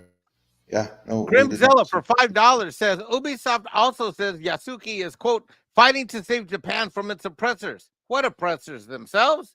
Japan was isolationist and Yasuki served a warlord. How was that? That was excellent. It's like I'm almost like it's like I'm a YouTube intern. Yeah. Producer and intern. I like it. Chaos Sonic for $2 says what's worse is Japanese hates Chinese people. Well, the feeling's mutual, I'm afraid. Yeah, I was about to say, I think that the Chinese hate them even more. Oh, yeah, they have a rough history. Dash Attack for $5 says the writer's comments about white people were from 2018 and not related to AC, Assassin's Creed. I read and reacted to the article and was frustrated at being misled. Well, that's where we need to deal with the truth. No one's trying to be, not trying to obscure this. There's no value to us in being wrong. Packing Protons for another $5 US says live service games and things like what Adobe is doing with monthly subscriptions needs to be outlawed. Oh, Packing Protons, you hit a soft nerve with me. Oh my God, I'm like, I can't unsubscribe from my entire Adobe package because I only need one thing for sure, but I kind of need a second thing, and I'm paying for a whole bunch of suite of things I don't need, and I'm doing it on a monthly basis.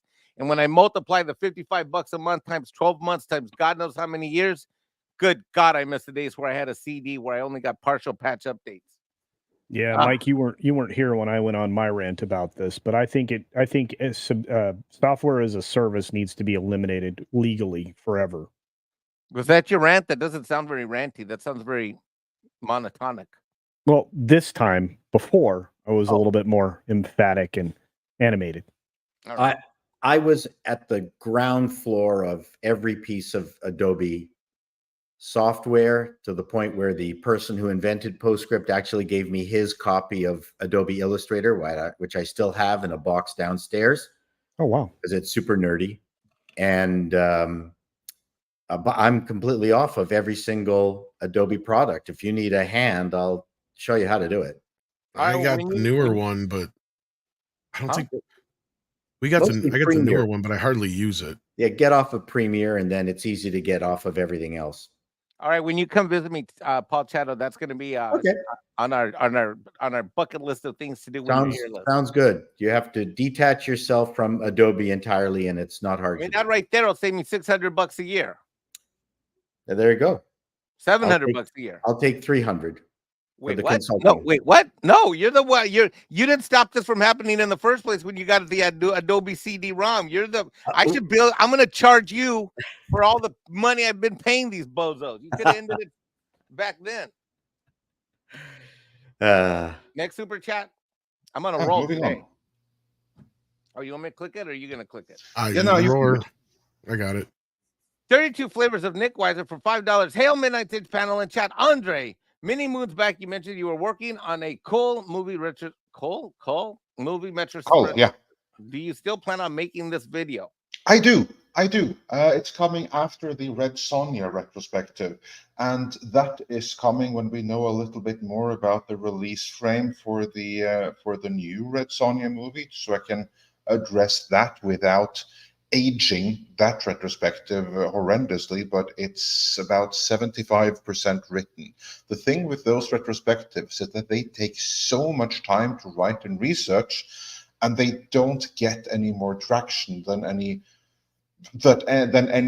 regular shortcut reaction video. Actually, that may even get more, and I can throw those together in a couple of hours, versus something that takes weeks and weeks and weeks, which is why those retrospectives are kind of like the last priority, because they're a passion thing, but we don't earn any money on them. Quite the contrary. So that's why they're relatively sparse. I would love to do more of them, but the algorithm doesn't like them. You also have shit that'll come out after the fact, or the one that really chapped my ass was when we did the Ghostbusters one. Yeah, we spent a lot, because these take, like Andre's saying, 3 to 6 months sometimes or more to put these together. And literally, what was it? The day, like right around the same day that we dropped ours, Netflix dropped theirs. Yeah. And everybody was accusing us of ripping theirs off. I'm like, you guys don't realize how long it takes to put these together. Right? Like they probably just got all the information from the same place I did, which happened to be this book that had just come out like a year or two ago, which is Yeah. where we had gotten a lot more revelations of what was going on behind the scenes of Ghostbusters, and especially Ghostbusters 2. So it just so happened that a lot of the new information that was in the Netflix documentary happened to be in our documentary. And I'm like, if you guys realized how long it took to put these together, there's no way we could rip them off. Right? Like there's just no physical way. For instance, I can mention the previous one, the one with Around the World in 80 Days, one that you should check out. That actually had been like 4 or 5 months in the writing before, in the background, and then it was simply retrofitted to fit around Doctor Who with David Tennant when that thing came out to make it relevant. But actually, it had been development ever since Around the World in 80 Days was on TV in 2021. That's when writing on it started. So those things, they're high-end productions and they're a long time in the making. So Cull is going to come and it's going to be glorious. It's going to be the single best That's what she said on it that was ever made, which of course won't be difficult because it'll be the only one. And then Pilgrim Media says with $2, shutting down the servers is like right to repair. I think he means like the game server thing. Like Yeah, to be right. online. Yeah, right. It is very much like a right to repair issue. And then Film Watcher 96 sends in 5 Canadian and says, great. Now I got the Black Jesus cutaway stuck in my head. LMFO. Well, Dr. Fauci's prison butt sends in 5 and says Apple, Google, Microsoft, and Amazon need to be broken up into multiple companies like Big Bell was. It's for the good of humanity.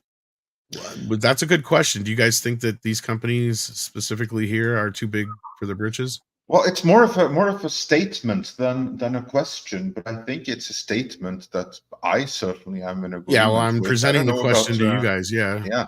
But Paul, is this a statement that you would agree or disagree with, having dabbled into IT yourself, or more than dabbled in it?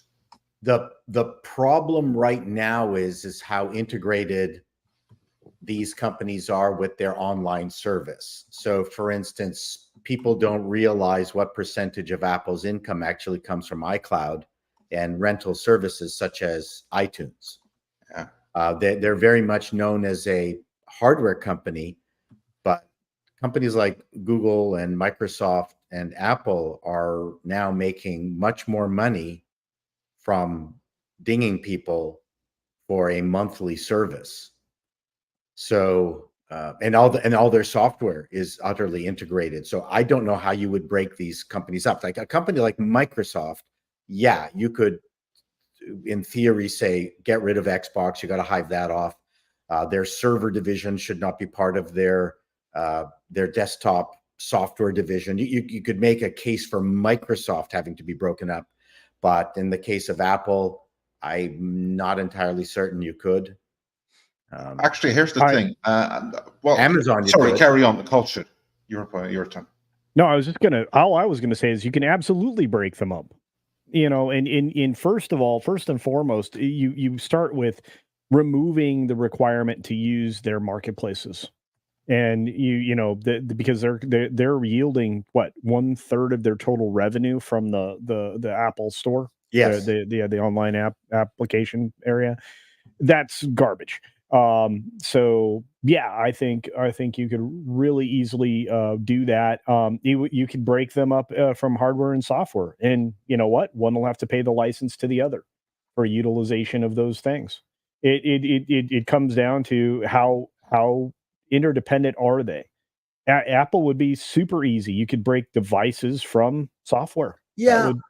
Man, you guys are crazy. I'm held hostage by all these subscriptions. When I look at my bank statement, it's this, $199, $299, $399. Shit, just all my YouTube memberships is like, and then you add all this, that, Roblox for my kid.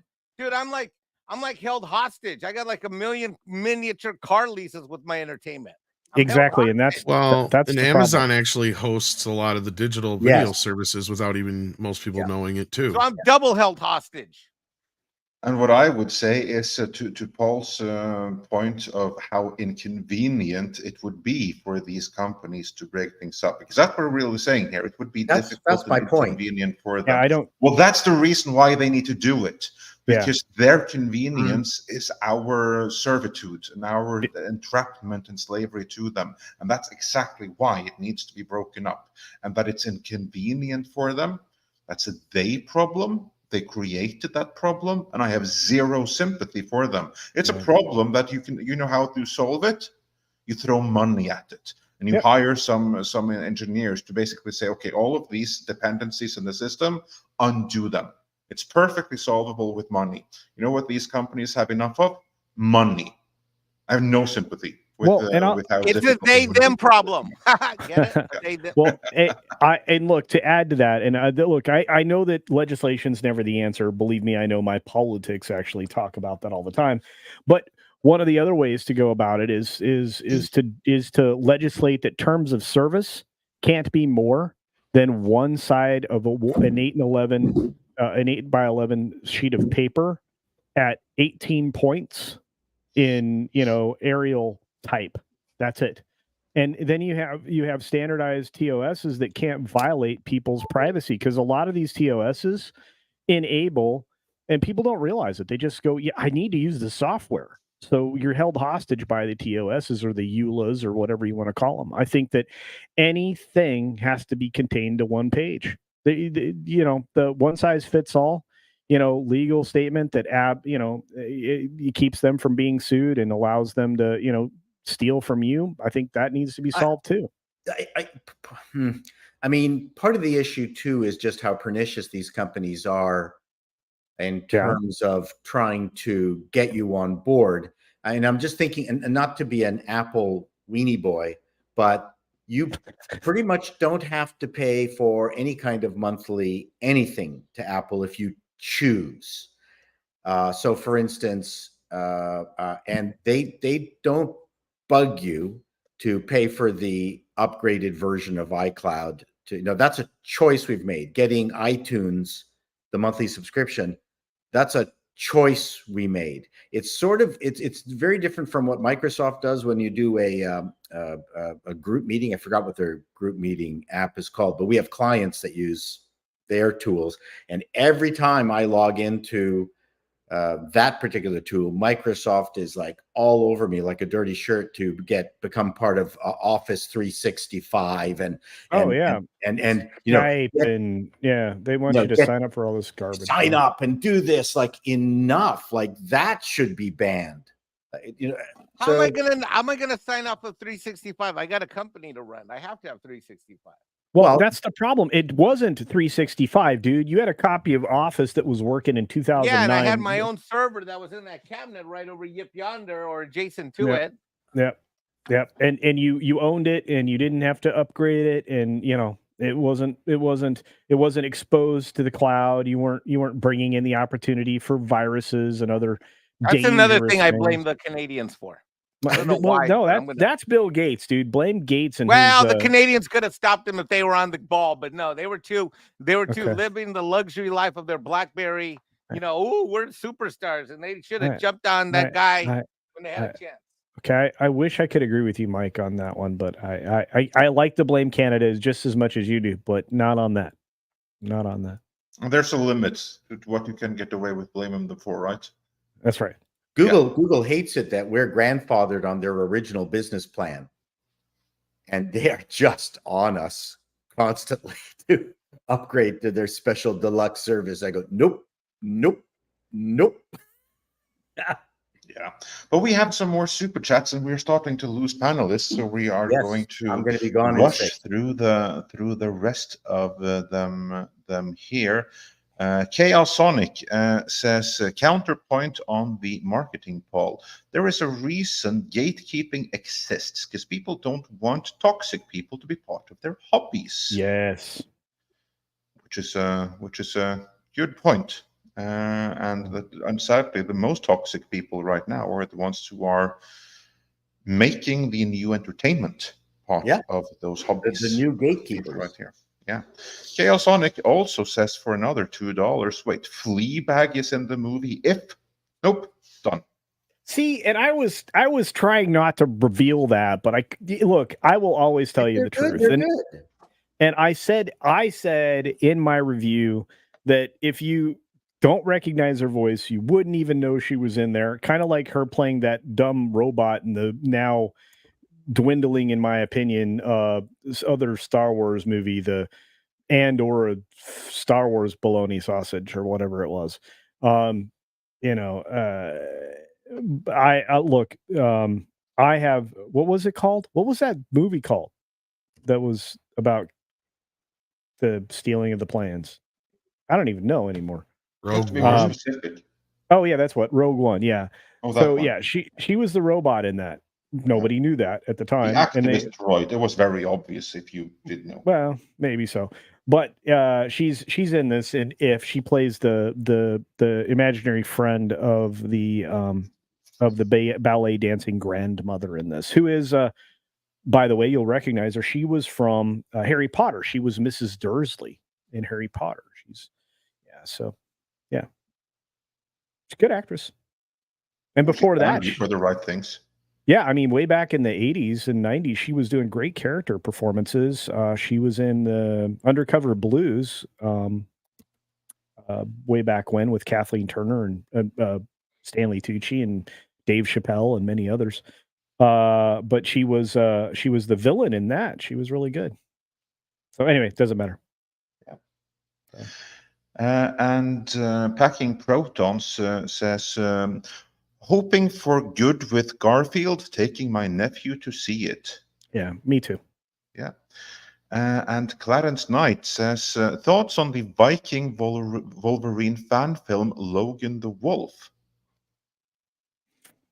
I keep hearing very good things about this, and the script doctor pointed out a lot of the people involved in this Logan project, fan film project, were stunt people working in Hollywood. So they probably blocked all the action out in this in like an hour or so, and then actually just did it for the camera. I saw the video. Yeah, what did you thought it was good too? Yeah. Oh, I thought it was extremely, extremely good. Yeah, it's not good for kids though. No. Yeah.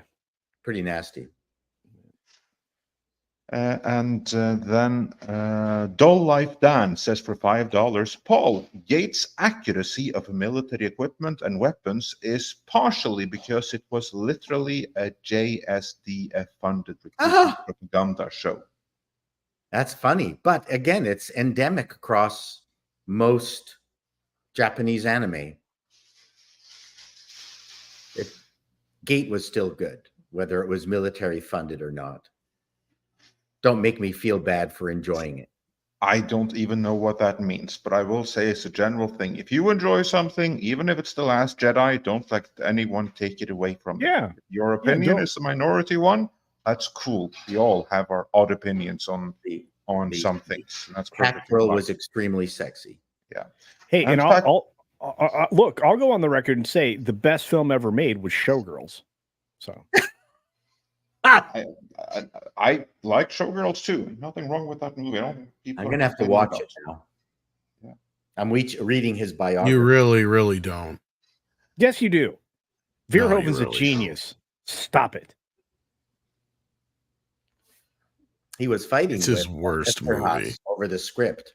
He wanted Verhoeven wanted to rewrite the script, and Joe Esterhazy said, "No." It's one of his worst movies. I know you love it, Culture. Well, he's a master director, though, and the worst movie of a master director is still beyond what many other directors are capable of doing. I've had the 4K now for like over a year, and I still can't bring myself to watch it again. Why would you buy it? Because you have to have it. It's limited. You have to have it. Save your money, man. You have to have it. Yeah. Have to have it. And then Packing Protons says, Chris Pratt is a bit too energized. Tom is right. Garfield has emotion, but not speed.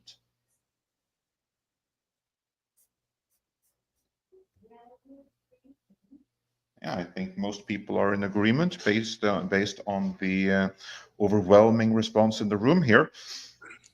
And Patrick Robin says, with video game movies being a hit, how do we expect Borderlands to do? Forget the cast it shows, but just the movie as a whole, money-wise. Culture, do you guys see that you have strong opinions on this? Yeah, this film doesn't look anything like the game. It does try to lean into some of the humor. There's a lot of dumb in it. The best thing about it will be Jack Black. He plays the robot Claptrap. There's nothing there that's going to bring anybody into the Guardians. fold as far as and it's exactly what it is. It's a ripoff of Guardians of the Galaxy. That's exactly right. Yep. And watching Kate Blanchett be badass will be fun. You know she's going to put the effort into it. But who knows? Like, it's a weird, why would you make a movie of Borderland? Anyway, yeah, this is, I think you're right in that it's a Guardians of the Galaxy meets Thor Ragnarok. Yeah. I think it's what it actually is. Yeah. And I feel like that was probably the pitch in the room. I think that was probably the pitch in the room. You know, although this thing, it's been in development for, I want to say 8 years. They've been trying to get something on Borderlands out there. And this film was done, Tom, correct me if I'm wrong. This film was actually in the can 2 years ago, right? I wouldn't know, to be honest with you. Sorry. It's been in the can for a while, but I thought you were one of the people that would know that, or we talked about it. But no, it's been in the can for a while. So the fact that it's coming out now is interesting. I barely know what a Borderlands is. Excellent. Yeah, I remember the cover from when the games came out, like seeing them in the store and stuff. But I trust the rest of you guys to know more about it, which evidently you do. So it's all good. I just hope that it's going to be like Fallout and be interesting in its own right. I was a big fan of that series, but we'll see. We'll see. You never really know. Fallout has consequences that you feel. The problem with the Borderland is that there is none. That's really the problem. No matter, and that's one of the geniuses of Guardians of the Galaxy, is that it did get you in the feels. Yeah. This won't have any feels. That's a problem. You're really selling it for me now. Sorry. I am the new marketing director for Borderland. London 19657 says culture looks like Santa today. I'm going to check if there's anything for and culture also says also for you. Marks 47 says, is culture a big Louis Rossmann fan? Hashtag EULA hate. Yeah, EULA, end user license agreements. I know who that. I know who that is. I didn't know he was the. I mean, maybe I haven't stumbled across his videos talking about EULA, but no, it's the same thing. So yeah, I know who he is. He sits in that really ratty chair. Yeah. Look, Paul and I overlap on a lot of our technical interests and nerdy stuff. Someday we're going to do a video together or a panel show together about nerdy stuff. So that'll happen when I find free time. Which I've watched Louis Rossmann for a long time, for years, for at least 7 years. Do you find yourself with the same level of hate that I do for that kind of stuff? Because I'm like, you guys suck. I mean, you're trying to take away everything that I would consider valuable in my use of your product, and it's. If there were a way to get products without any of that garbage, I think I would acquire more products. I don't think these companies realize that. It's I have the iFixit suite. We fix our own electronic devices if we can at home. Right. I've cracked open a few phones and replaced batteries. Yeah. With the iPhones, the batteries are the things that you're you're trying to eke out life on a device that still works the way it was intended. So, I've taken apart a couple. Unfortunately, Paul will has some more phones to crack open. I'm busy. I've got a job. I'm making money. Switching batteries out for iPhones. Stop it. Yeah, stop doing that. But anyway, you have to do that. Those bills ain't going to pay themselves. So thank you for joining us today. No, thanks for having me. As always, it's always a pleasure to be a part of this panel. And it's always a pleasure to have you here.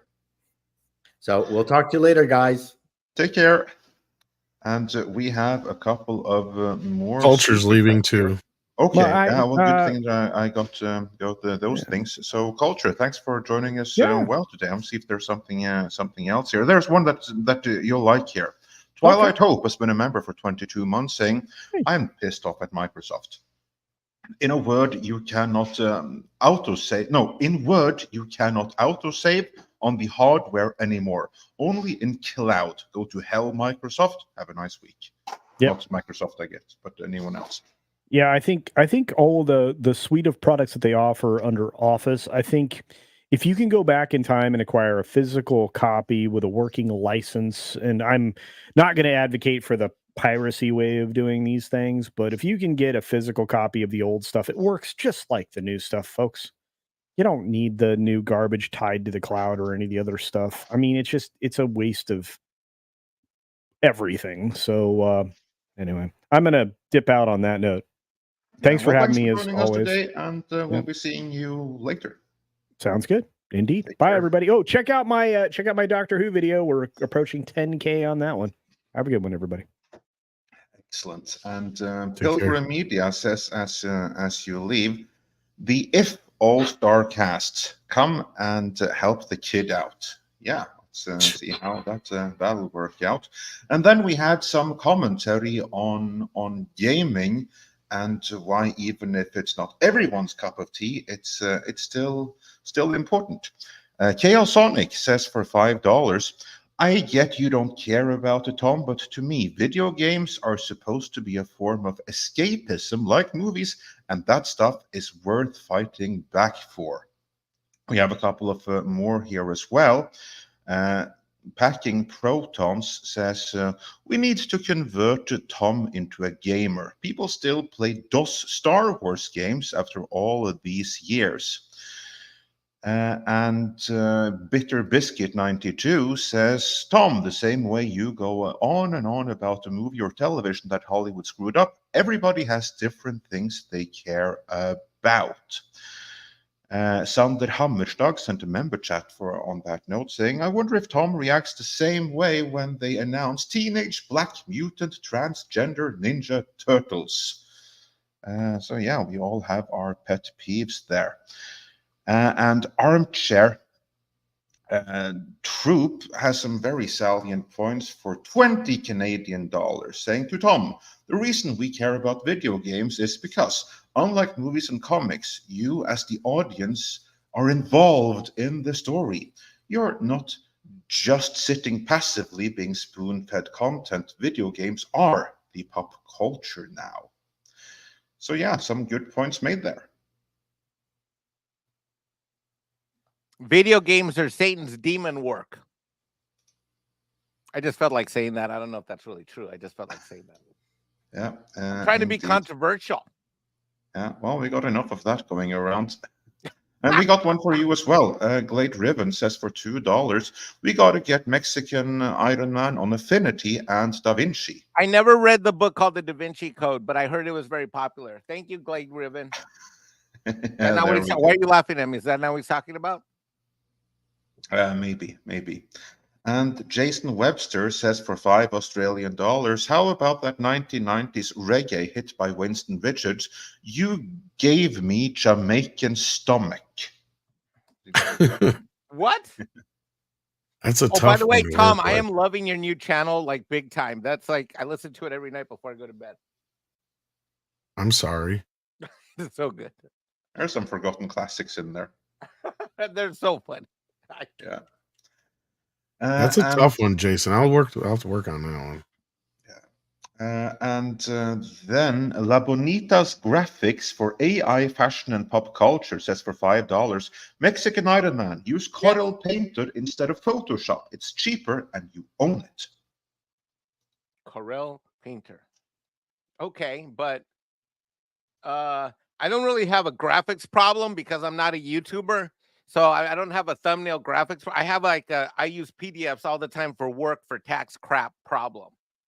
And sometimes there's graphics needs in that. So I don't know. And I do believe that's probably a tax deductible charge anyway. Oh yeah, it is. But Mexican Iron Man would rather have that money in his pocket for his dating life, so he could say, "Imagine $700 of Adobe crap, Andre. That's at least 1 or 2 dates for Mexican Iron Man out on the town with a honeypot." Yeah, this is true. And when you look at the kind of thumbnails that I'm making when I do it, like this stream right now in this moment, there's no $700 Adobe Photoshop right there. I'll tell you what. Yeah, well, I think Mexican Iron Man has to measure his investment in how many. If you divide by 20, how many lap dances does this monthly subscription cost me per year? I think that depends on in which state. Oh, good point. Yeah. And then we have Marks 47, who's been a member for 37 months, and we're glad to have you. Paulus Plain says for 100 Norwegian krona, tusen takk. Corporate walled gardens is the words you are asking or looking for dudes. Okay, yeah, that's obviously a reference to earlier, and that probably was correct. And Jason Webster says for $5 Australian, Winston, a promising West Indian cricketer before a thunderbolt of a delivery from Australian pace bowler Merv Hughes ruptured his right testicle. Well, that's got to suck for him. So yeah, our thoughts to Winston. The lesson here is Mexican Iron Man should not play cricket. That hurt. I don't think you have too many cricket. I am thankful that these guys help me write the bios though, because that's the toughest part sometimes. Well, there's a new bio right there. No, I'm not kidding. Like you're sitting there, I'm like, I don't know what to write now, because it's tough coming up with stuff like that. Yeah. And we have one more recommendation for Mike. Yes. Pilgrim Media says for $2, I demand try GIMP freeware. I like GIMP. It's really a strange interface, though. It's kind of difficult to figure half of it out. But yeah. Wait, hold on. The last time I heard of the word GIMP, it was at 3 a.m. after a late night party. Not that kind of GIMP. Not that kind of GIMP. You wanted me to dress up and put this out. Is that not the same thing? No, not exactly. I mean, that is the same word. Sometimes I feel like come on these live shows and I'm not adding value. I think the GIMP actually is like an anagram or whatever that stands for like graphic interface, something. Andre, continue on with the super chats. Yeah, indeed. I'm just guessing. To add the final bit of value here, Inverse Opinion gifted 5 Midnight Sedge memberships. That's awesome, and we thank you so much for that. And with that, we are actually done for today. So I would like to thank all the panelists for being here. Again, pardon my lacking sound quality, but I'm traveling right now. Be sure to check back for Toxic Femininity later tonight, and also to check out the pages of all of the panelists. The link is in the description. Mike, anything you want to plug on the way out the door? Buy a membership to Midnight Sedge, because it is a great community and you never know where the connection that you make here will take you in life. Indeed, this is very, very true. Tom, anything to plug outside of Toxic Femininity later today? I was going to say, I think the ladies are going to talk about Courtney Cox getting visits from Matthew Perry. That's weird. What? That's the temporary. They're friends till the end, I guess. They are friends. Well, actually, they're friends beyond the end. Beyond the end. Are you kidding? Wait, what? No. According to the New York Post, Friends star Courtney Cox reveals that she gets visits from Matthew Perry. Oh, for God's sake! Is the need for attention by these Hollywood idiots? Does it ever end, Thomas Connors Jr.? Ever? I want to know what drugs she's on so I can get some. I wonder what's in the water in that state. But yeah, it's different. Well, they probably drink she probably drinks Evian, but yeah. Yeah, maybe. Who knows? And then Hyper Guyver came in the last moment, saying, Andre, seeing Symphony X and Heathen later. Awesome. Rock on, dude. Rock on. Go to all those concerts, support such artists, because yeah, it's tough times in the record industry right now. Maybe that's the plot twist, is he's been dead the whole time. Yeah, I know. Dun, dun, And, dun. Twitter Biscuit, he followed Mike's recommendation and became a new member. And Yay! thank you. We welcome you, and we'll be having a new membership stream soon because we are still one overdue here. So I'm not going to say the thing on screen, but I'll just answer yes. And with that, everyone, thanks for joining us today. We'll be back again on Wednesday. We may have a video or two dropped before then, so just check Working on back it. for that. And with that, it is time for some koalas in the rain. Koalas in the rain, koalas in the rain, no fucks given. Koala, koala, koalas in the rain, koalas in the rain, no fucks given.